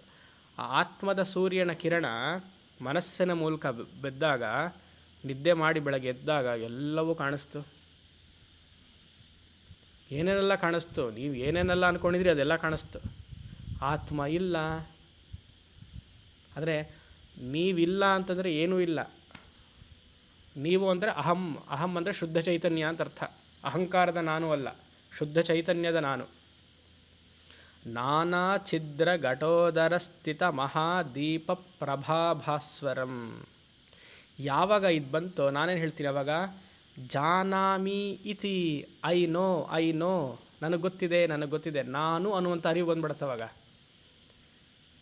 ಜಾನಾಮಿ ಇತಿ ಮತ್ತು 2ನೇ ಸಾಲಕ್ಕೆ ಬರಬೇಕು. ಜ್ಞಾನಂ ಯಹ ಜ್ಞಾನಂ ಯಸ್ಯ, ಜ್ಞಾನಂ ಯಸ್ಯ ತು ಚಕ್ಷುರಾಧಿಕರಣ ದ್ವಾರ ಬಹಿಸ್ಪಂದತೆ. ಅವಾಗ ಕಾಂಟ್ಯಾಕ್ಟ್ ಬರುತ್ತೆ, ಸ್ಪಂದತೆ. ನಾನು ಪ್ರಪಂಚ ಅನ್ನುವಂಥದ್ದೆಲ್ಲ ಸಂಭಾಷಣೆಗಳು, ಚರ್ಚೆಗಳು, ಇಂಟ್ರಾಕ್ಷನ್ ಎಲ್ಲ ನಡೆಯುತ್ತೆ. ಜಾನಾಮಿ ಇತಿ ತಂ ಏವ ಭಾಂತಂ ಅನುಭಾತಿ. ಅನುಭಾತಿ ಅಂದರೆ ಸತತವಾಗಿ ಈ ಅರಿವು ನಡೀತಾನೇ ಇದೆ. ಪ್ರತ್ಯೇಕವಾಗಿ ಒಂದು ಜಾಗೃತ ಅವಸ್ಥೆಯಲ್ಲಿ, ಸ್ವಪ್ನ ಅವಸ್ಥೆಯಲ್ಲಿ, ಸುಷುಪ್ತಿ ಅಂತಿಲ್ಲ. ಸ್ವಪ್ನದಲ್ಲಿ, ಸುಷುಪ್ತಿಯಲ್ಲಿ ಮನಸ್ಸು ಬೇರೆ ರೀತಿಯಾಗಿ ಲಯ ಆಗಿರೋದ್ರಿಂದ ಜಾಗೃತ ಅವಸ್ಥೆಯಲ್ಲಿ ಕಾಣುವಂತಹ ರೀತಿಯಾಗಿ ಕಾಣಿಸೋದಿಲ್ಲ. ಆತ್ಮವೂ ಸದಾ ಇದೆ. ಅವಸ್ಥೆಗಳು ಬೇರೆ ಆಗಿರೋದ್ರಿಂದ ನಮ್ಮ ಅನುಭವಗಳು ಬೇರೆ ಆಗ್ತಾಯಿದೆ ಹೊರತು ಅವಸ್ಥೆ ಸತ್ಯವಲ್ಲ, ಅವಸ್ಥೆ ಮಿಥ್ಯ, ಆತ್ಮ ಸತ್ಯ. ಅವಸ್ಥೆಗಳನ್ನು ಸತ್ಯ ಅಂದ್ಕೊಂಡು ಮಹಾ ಅವಸ್ಥೆ ಆಗೋಗಿದೆ ನಮಗಿವಾಗ. ಗೊತ್ತಾಗ್ತಿದೆಯಾ? ಜಾನಾಮಿ ಇತಿ ತಮ್ ಏವ ಭಾಂತಂ. ಪ್ರಪಂಚ ಹೇಗೆ ಕಾಣಿಸ್ತಿದೆ? ಆತ್ಮ ಚೈತನ್ಯದಿಂದ ಪ್ರಪಂಚ ಕಾಣಿಸ್ತಾ ಇದೆ. ನೀವಲ್ಲ ನನಗೆ ಹೇಗೆ ಕಾಣಿಸ್ತಿದೆ? ನನ್ನ ಅರಿವಿನಿಂದ ನೀವು ಕಾಣಿಸ್ತಿದ್ದೀರ. ನಿಮಗೆ ನಾನು ಹೇಗೆ ಕಾಣಿಸ್ತಾ ಇದ್ದೀನಿ? ನಿಮ್ಮ ಅರಿವಿನಿಂದ ಕಾಣಿಸ್ತಿದೆ. ಇದೆಲ್ಲ ಉಪಕರಣಗಳು. ಜಾನಾಮಿ ಇತಿ ತಮೇವ ಭಾಂತಂ ಅನು. ಅನು ಅಂದರೆ continuous, a continuous flow of consciousness. ಒಂದು ಕ್ಷಣವೂ ಅದನ್ನು ನಿಲ್ಲಿಸೋಕ್ಕೆ ಸಾಧ್ಯ ಇಲ್ಲ. ಭಾಂತಂ ಸ್ಫುರಣೆ, ಕಾಂತಿ. ಜಾನಾಮೀತಿ ತಮೇವ ಭಾಂತಂ ಅನುಭಾತ್ ಏತತ್ ಸಮಸ್ತಂ ಜಗತ್. ತಸ್ಮೈ ಶ್ರೀ ಗುರುಮೂರ್ತಯೇ ನಮ ಇದಂ ಶ್ರೀ ದಕ್ಷಿಣಾಮೂರ್ತಯೇ. ಏನು ವೇದಾಂತ ಪ್ಯಾಕ್ಟ್ ಆಫ್ ವರ್ಡ್ಸ್. 4 ಸಾಲಲ್ಲಿ ಮಹಾವಾಕ್ಯವನ್ನು 4 ಸಾಲಿಲ್ಲ, 3 ಸಾಲು. 3 ಸಾಲಲ್ಲಿ ಉದಾಹರಣೆಯನ್ನು ಕೊಟ್ಟು ಅದು ಹೇಗಿದೆ ಅಂತ ಹೇಳಿ ಗ್ರೇಟ್. Shankaracharya is great. ಆ ರೀತಿಯಾಗಿ ಈ 4 ಶ್ಲೋಕವನ್ನು ನೋಡಿದ್ವಿ. ಮಿಕ್ಕಿದ್ದು ನಾಳೆ ನೋಡೋಣ. ಓಂ ಶಂ. ಅಸತೋ ಮಾ ಸದ್ಗಮಯ ತಮಸೋ ಮಾ ಜ್ಯೋತಿರ್ಗಮಯ ಮೃತ್ಯೋರ್ಮಾ ಅಮೃತಂ ಗಮಯ. ಪೂರ್ಣಮದಃ ಪೂರ್ಣಮಿದಂ ಪೂರ್ಣಾತ್ ಪೂರ್ಣಮುದಚ್ಯತೆ ಪೂರ್ಣಸ್ಯ ಪೂರ್ಣಮಾದಾಯ ಪೂರ್ಣಮೇವಾವಶಿಷ್ಯತೆ. ಓಂ ಶಾಂತಿ ಶಾಂತಿ ಶಾಂತಿ.